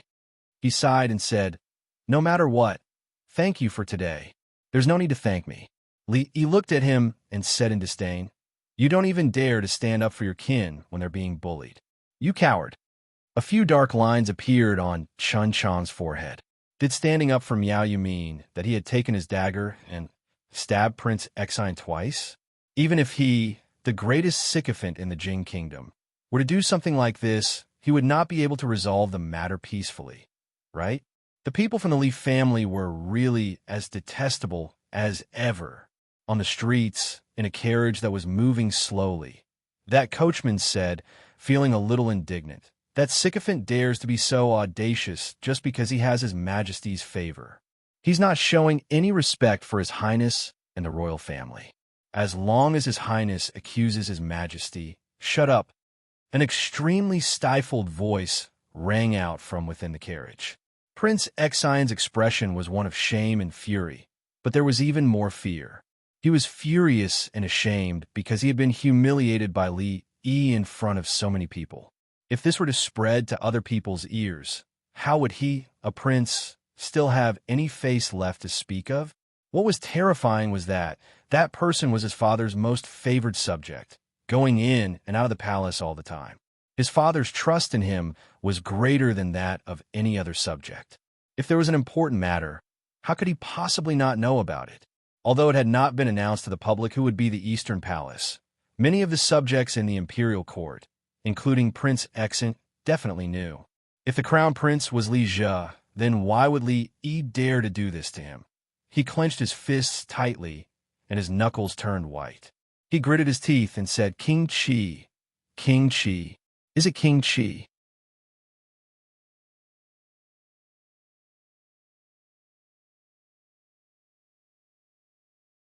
Chapter 952. The news of Prince Xian being slapped in the face in public spread like wildfire. During this period of time, everyone in the capital had their eyes on Prince Xian and Prince Qi. If something were to really happen to them, no one would be able to hide it. Moreover, this had happened in broad daylight, and the process was very simple. There was no need for too much guesswork. Although not everyone knew about the relationship between the Chun clan and Prince Xian, many officials and nobles in the capital knew about it. Qin Qing was Prince Xian's uncle. Compared to King Shu, Prince Xian should be closer to the Qin clan. However, a long time ago, the Qin clan had firmly stood on King Shu's side. There was no such thing as closeness in the imperial court. Back then, the power that Prince Xian possessed was far too different from King Shu's. The Qin clan's choice would decide the clan's rise and fall for the next several decades. Therefore, I naturally had to choose a good tree to live in. Therefore, the Chun clan ended up in the current situation. Seeing that the Chun clan had fallen to such a state, Prince Xian, who had been given up on by the Chun clan back then, was now a popular candidate to fight for the position of crown prince. It was normal for him to kick the Chun clan when they were down. It was not strange for him to be slapped in the face when he was down. With His Majesty's previous decree, it wouldn't be a problem for County Marquis Li to beat up a few people in the capital. Although this person was Prince Xian, wasn't there still the precedent of King Shu? Some people felt that it was strange. Prince Xian and the Chun clan did not have a good relationship, but the Li family and the Chun clan seemed to have a deep feud. To think that they would stand up for the Chun clan and slap Prince Xian, it was really hard to distinguish the complicated relationship. There were also people who felt that Li Yi was arrogant and condescending, relying on His Majesty's favor and trust to look down on even the princes. Such a person would be a sycophant in any dynasty. When the new emperor took over, he would definitely not have a good ending.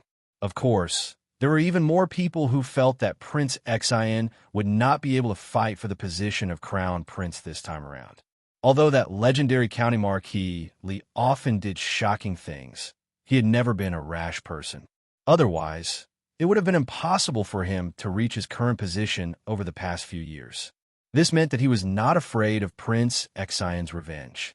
It was because Prince Xian was just Prince Xian. Prince Xian, who was going to start preparing to return to his conferred land after the imperial court meeting. This was a piece of news that shed a bright light on the confusing struggle for the throne. Qi Manor. The Prince of Qi was pacing back and forth in his residence. Hearing the sound of footsteps coming from outside, he hastily walked out and asked a servant, "Has it been confirmed? Is this matter true?"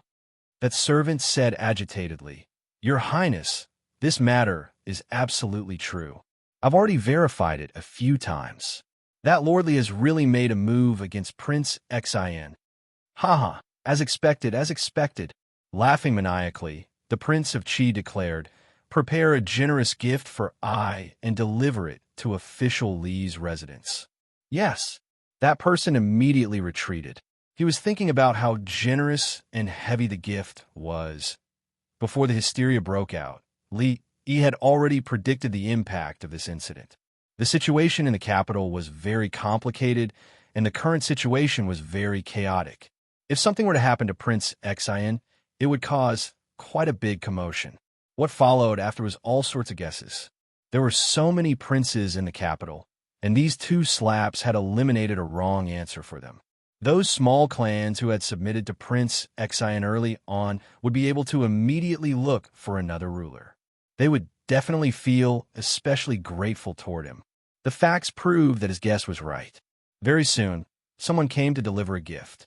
Fong, who had not been seen for 2 days, walked in and asked, "Young master, are you going to accept the gift from the Prince of Qi Manor?" Li waved his hand. No, one must have a bottom line. He understood the reason why the Prince of Qi had sent a gift. The two princes who had been in the limelight during the fight for the throne in the capital were the Prince of Qi and Prince Xian. Now that Prince Xian had been eliminated as the wrong answer, the Prince of Qi was confident and naturally wanted to send a gift to express his gratitude. However, the Prince of Qi was also a wrong answer. If Fang Xingjian were to accept his gift, wouldn't it give him the misconception that he was already halfway to the throne? All right, I'll get them to bring it back. Fang took a few steps, gave it some thought, and then turned back to ask, "Are you really not going to accept it? Is the gift from the Prince of Qi very heavy?" This was a matter of principle and not a matter of whether the gift was heavy or not. Li Yi hesitated for a moment, looked at Fang, and asked, "How heavy is it?" In a certain aristocratic manner in the capital, a servant ran into the study anxiously and said anxiously, "Old master, bad news. Lord Li has accepted the Prince of Qi's heavy gift." As expected? As expected. For real? For real. Prince Xian isn't a good person. Prepare the carriage. I'm going to pay a visit to His Highness the Prince of Qi immediately. In the study, a man hurriedly changed into casual clothes and was about to leave. The servant asked out of curiosity, "Old master, since Lord Li has accepted the Prince of Qi's gift, does this mean that His Highness the Prince of Qi is the crown prince that His Majesty and the officials have decided on?" "What do you know?" The man waved his hand. "If not, why would Lord Li accept the Prince of Qi's gift? Could it be that he covets those things?" Qin Manor. Qin Xiang looked at the letter in his hand, shook his head slightly, and mumbled, "This matter is already muddy enough. Does he still want to stir it up further?" Prince Xian Manor. He really accepted it? Prince Xian slumped weakly onto the chair, his countenance pale. That person had slapped him in the face and accepted the Prince of Qi's gift.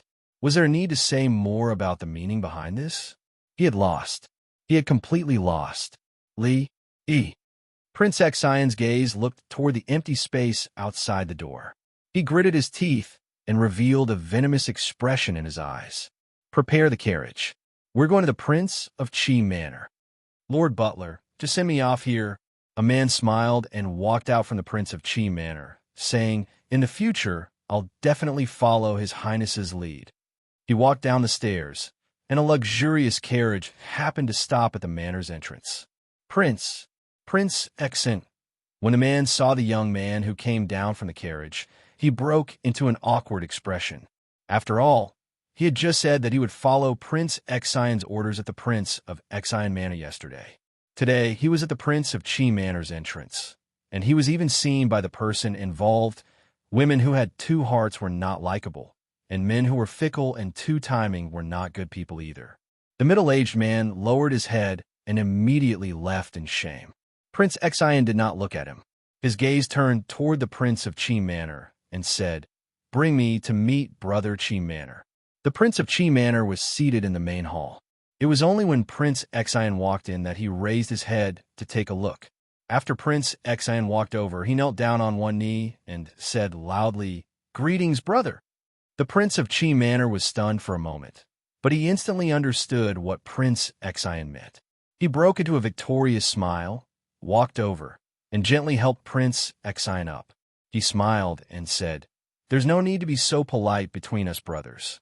Since it was a fight for the throne, there would naturally be people who would succeed and people who would fail. Those who failed would usually not end up well. For Prince Xian to have done such a thing before the results were announced, the meaning of him surrendering was very clear. I've heard about what happened today." The Prince of Qi Manor looked at him and said slowly. The Prince of Qi Manor looked at him and said slowly, "That Li Yi is really going overboard. Slapping brother's face is the same as slapping the royal family's face. It's the same as slapping my face." Prince Xian knew that the Prince of Qi Manor's words were filled with righteous indignation and might be feeling very happy inside. Therefore, he did not continue on this topic. He knelt down once again and said respectfully, since I've lost, I'll be at brother's disposal in the future.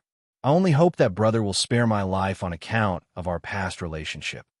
The Prince of Chi Manor's countenance was a little grim. He helped Prince Exine up once again and said unhappily, "What are you saying? Since we're both princes, it's inevitable for us to fight for the throne. No matter who wins or loses, we're still brothers. Do you think that I, the prince, will do something so disgraceful and immoral?" Of course, part of the reason why the Prince of Chi Manor's countenance was not very good was because his thoughts had been seen through. Although the Prince of Chi Manor had won against Prince Exine for now, there was no guarantee that Prince Exine would not have such thoughts in the future. The simplest and most convenient method was, of course, to kill him and end everything once and for all. However, if Prince Exine were to do something like this right after he ascended to the throne, it would be a source of ridicule for others. Moreover, Prince Exine knew how to adapt to the circumstances, so the Prince of Chi Manor could not go overboard. "Thank you, brother." Although Prince Exine did not dare to do this, he still said respectfully, "I'll congratulate brother in advance." The Prince of Chi Manor smiled. The truth was already very clear, and there was no need for him to hide it anymore. Although this is a great, joyous occasion for brother. Prince Exine looked at him and said, "There's one person that brother must be on guard against." The Prince of Chi Manor looked at him and asked, "You're talking about Li?" Prince Exine nodded and said, "This person has already made a name for himself in the imperial court and is able to influence the situation in the imperial court. He's also arrogant and despotic. To think that he doesn't fear the royal family now. I'm just afraid that when the time comes, he'll be a threat to brother." The Prince of Chi Manor fell silent for a moment before suddenly patting Prince Exine's shoulder and saying with a smile, "Don't worry. The day brother ascends to the throne will be the day that crafty subject dies."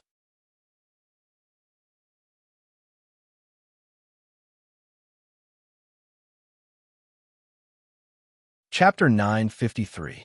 Brother, there's no need to send me off. Brother, take care. Regardless of what they were thinking, at the very least, when Prince Chi and Prince Exine walked out of the hall, their faces were filled with smiles, looking like brothers. After walking out of the Prince Chi Manor and getting into the carriage, Prince Exine's countenance turned grim. Putting aside the fact that he had become the true loser in the fight for the throne, as a prince, he had even been humiliated on the streets. The worst thing that had happened in his entire life had happened in these 2 days. "I want to see how long you can continue to be smug." He gritted his teeth and said coldly, "Before that, I'll settle a small debt first." He lifted the curtain and said in a soft voice, "Help I investigate something." After returning to the hall, a hint of a cold smile appeared on Prince Chi's face. So what if he had authority over the entire court?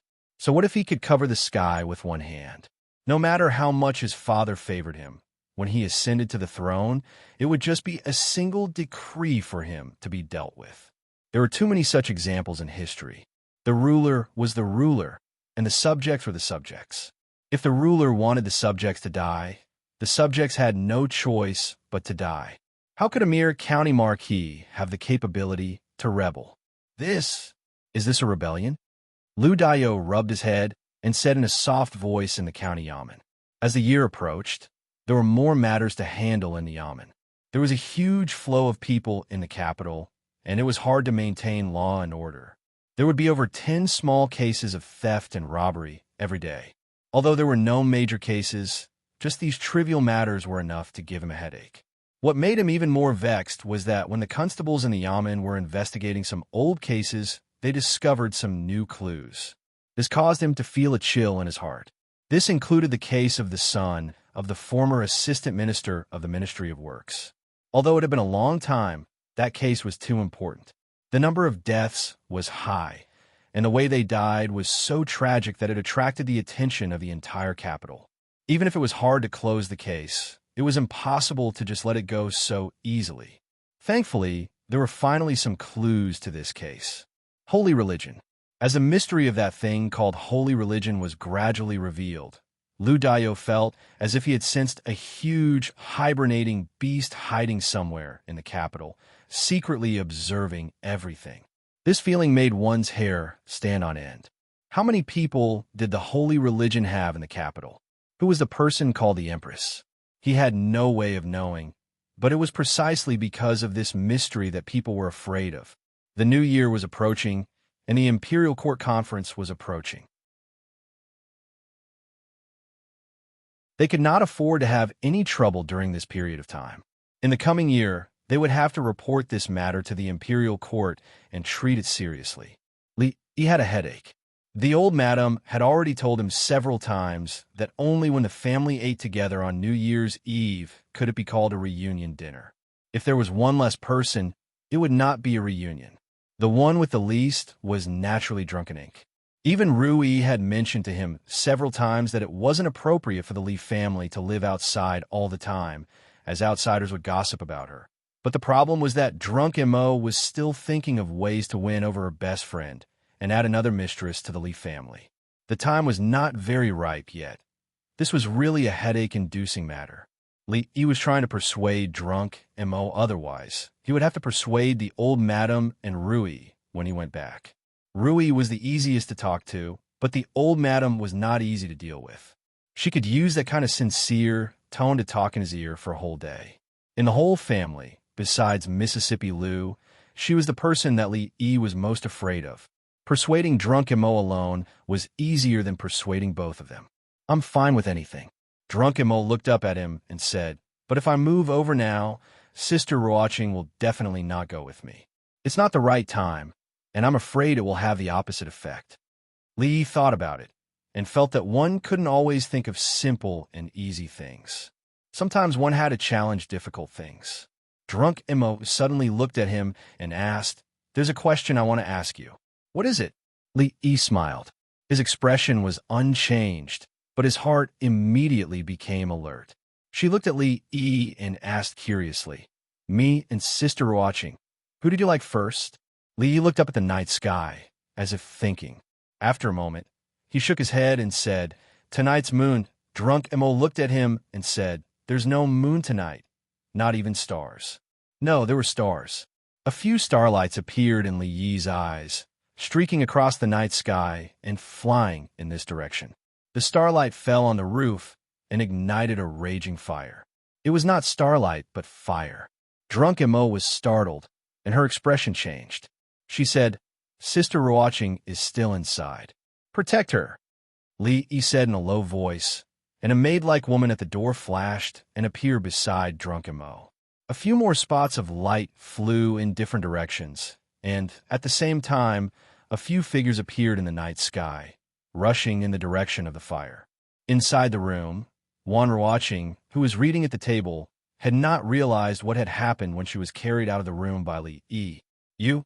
Her face was red, and it was not until she was carried into the courtyard by Lee and saw the fire on the roof that her face began to turn pale.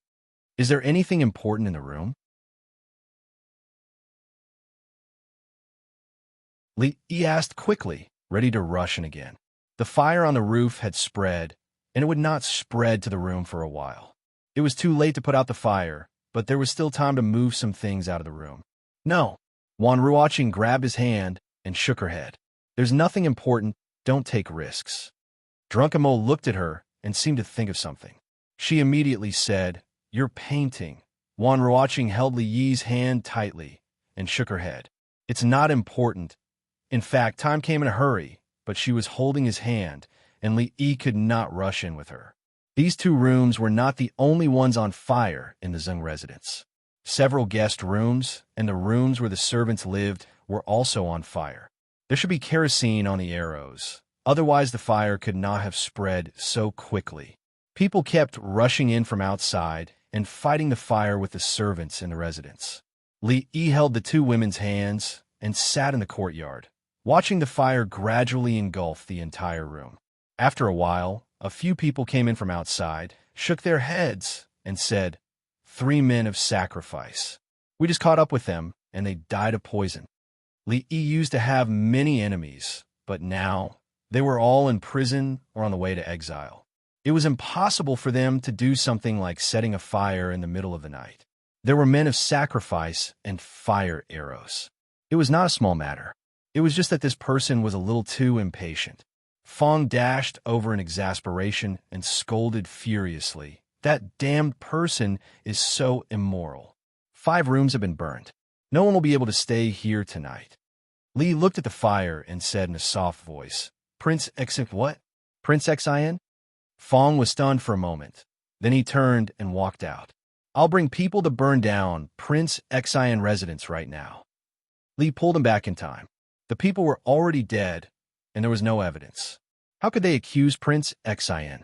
Even if it was found out that Prince Xin had instructed others to do it, which of the charges of setting fire to a commoner's residence and setting fire to the prince's residence was greater? Recently, the weather had been dry, and the residences of the nobles were all closely connected. It would be bad if the innocent were to be implicated. It would not be as simple as waiting for him to leave the capital and breaking his legs. However, the Zeng residence held a special meaning to drunken Mo. Li looked at her worriedly. Before he could say anything, she shook her head and said, It's fine. So what if the house is burned? It's fine as long as he's fine. Xiao Chui walked over pitifully and asked, Young miss, where are we going to sleep tonight? Li looked at the room that was still burning. The Zeng residence was no longer suitable for people to stay in. It was already so late, and the inns and the like were all closed. Where they were going to stay at night was indeed... His expression suddenly froze, and his gaze once again looked toward the few rooms that were lit up by the fire. This fire didn't seem to be that bad after all. Drunken Mo gave it some thought and said, Let's go back to Willow Alley first. We'll be able to stay there after we get some bedding and tidy up. Willow Alley. Li shook his head and said, Fong's relatives came to the capital a few days ago. It's not convenient for them to stay in an inn, so we let them stay there. Huh? Fong looked puzzled. Drunken Mo looked over suspiciously. Really? Fong looked at her, then at Li and nodded. Yes, poor relatives from the countryside. They're not used to staying in inns. Sorry for the trouble they've caused, miss. With that, he turned and walked outside. Li looked at him and asked, Where are you going? Fong did not look back. He waved his hand and said, I'm going to Willow Alley to remind those poor relatives that the weather is dry and to be careful of open fires.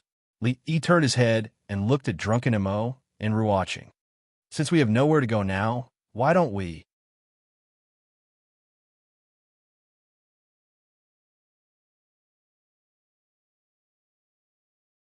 Chapter 954. The atmosphere in the Li family was different from the manners of influential officials outside. The adults had good tempers, and even if the maids and servants accidentally did something wrong, they wouldn't punish them too much. Gradually, the servants also became more relaxed. They would still do what they needed to do, but they would be at ease and wouldn't need to be afraid. There would be great rewards during festivals, and they would even be allowed 2 days off every month. Such a situation was impossible to exist anywhere else in the capital. However, today everyone was on full alert, not daring to slack off in the slightest. This was the second madam's first day back. If anything were to happen, the adults wouldn't beat or scold them, but they would definitely deduct all their rewards for this month. The maids were busy, occasionally glancing at a certain hall. They had thought that the madam and the second young mistress were already top-notch beauties in the world, but they hadn't expected that the second madam wouldn't pale in comparison. Even Miss Wan, who had come together with the second madam, who might be the third madam, wasn't an ordinary beauty. Sister, please have some tea. In the hall, Drunken Mo held a cup of tea and handed it over to Rui with a smile. Rui put the tea at the side, got up, and took her hand, smiling. Sister, don't stand on ceremony. Come and sit. Although there was still a ceremony missing, it was just that. The Li family was easy to enter, but hard to leave. Once she entered the Li family, she could forget about leaving. What had happened yesterday was actually very simple. Prince Xin had sent people to burn down the Zeng residence, and Willow Alley had been occupied by Fong's relatives. It wasn't a good idea to bring 2 unmarried ladies to an inn in the middle of the night, and it would inevitably attract criticism. Bringing them back home to settle down was the best solution. The old mistress, who had heard the news, had rushed over in a hurry. She had been busy until the middle of the night and then rested here directly. She had also decided on the date of the wedding at the end of the next month. She had gotten someone to calculate the date in advance, and they had already missed a few auspicious dates. The next suitable date will be next month. Drunken Mo hadn't actually thought of this, but since the old mistress had spoken, she couldn't refute. Thus, she had agreed in a daze, which led to the scene in the morning.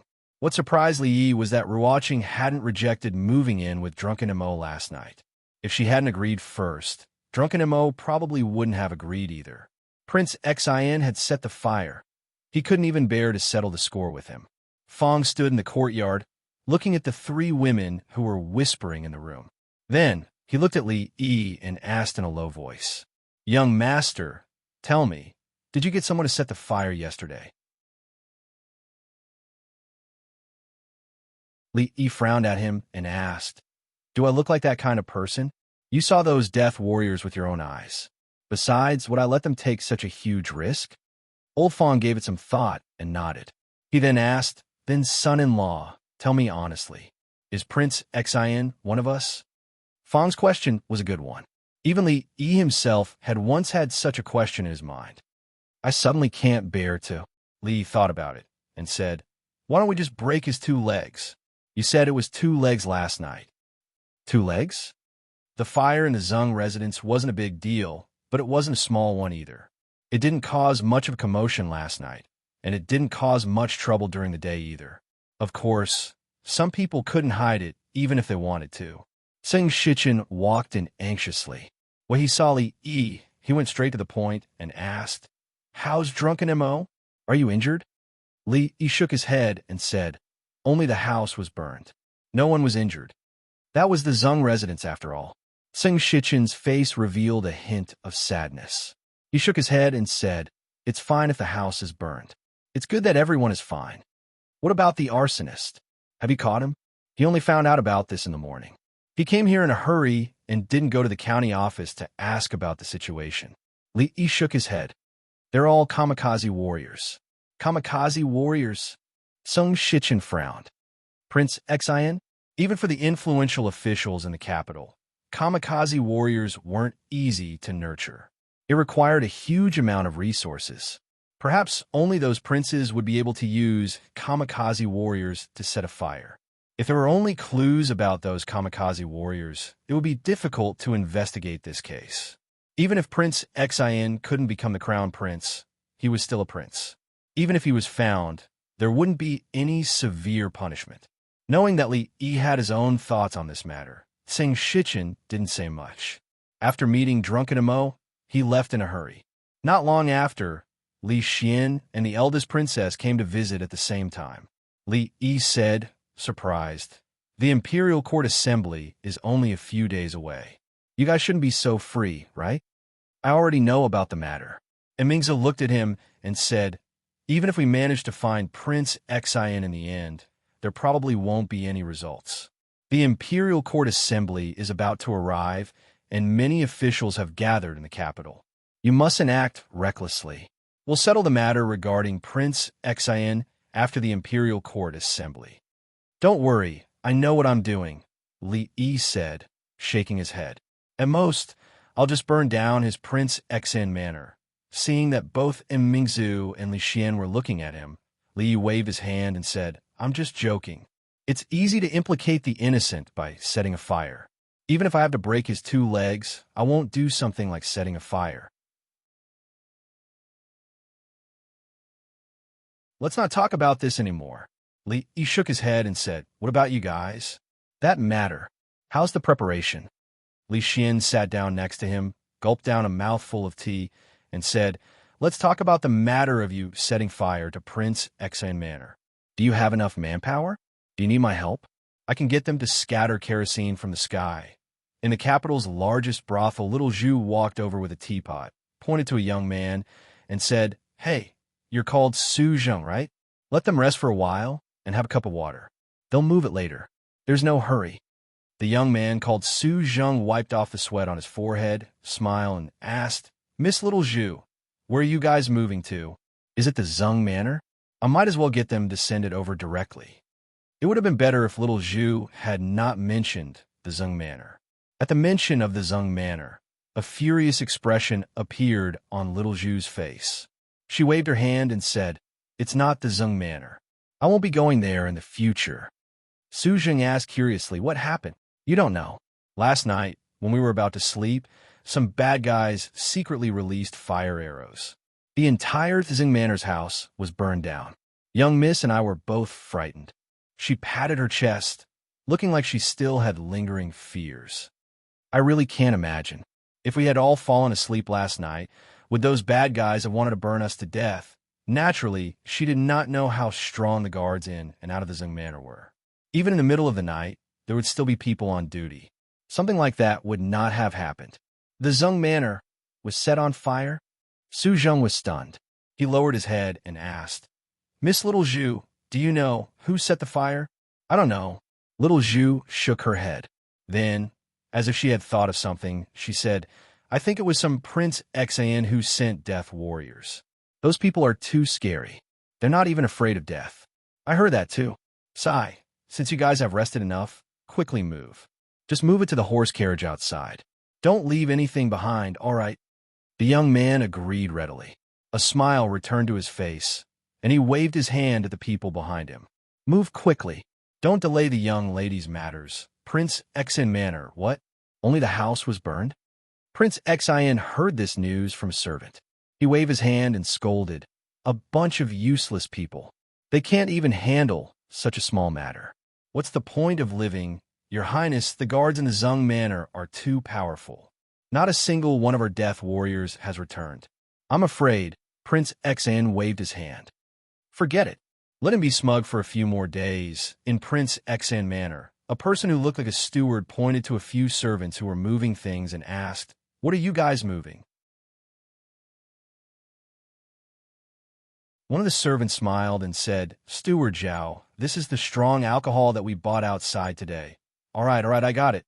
Steward Zhao waved his hand and instructed, "Go and get busy. Remember to be careful that you're tuning in to the Romance Rendezvous YouTube channel. We're so grateful for your support, and don't forget to subscribe to join us on this incredible journey through captivating stories. Your generosity through donations truly makes a world of difference, as it's the primary source of revenue that allows me to expand and enhance this channel for you. Thank you from the bottom of my heart for being a part of this adventure.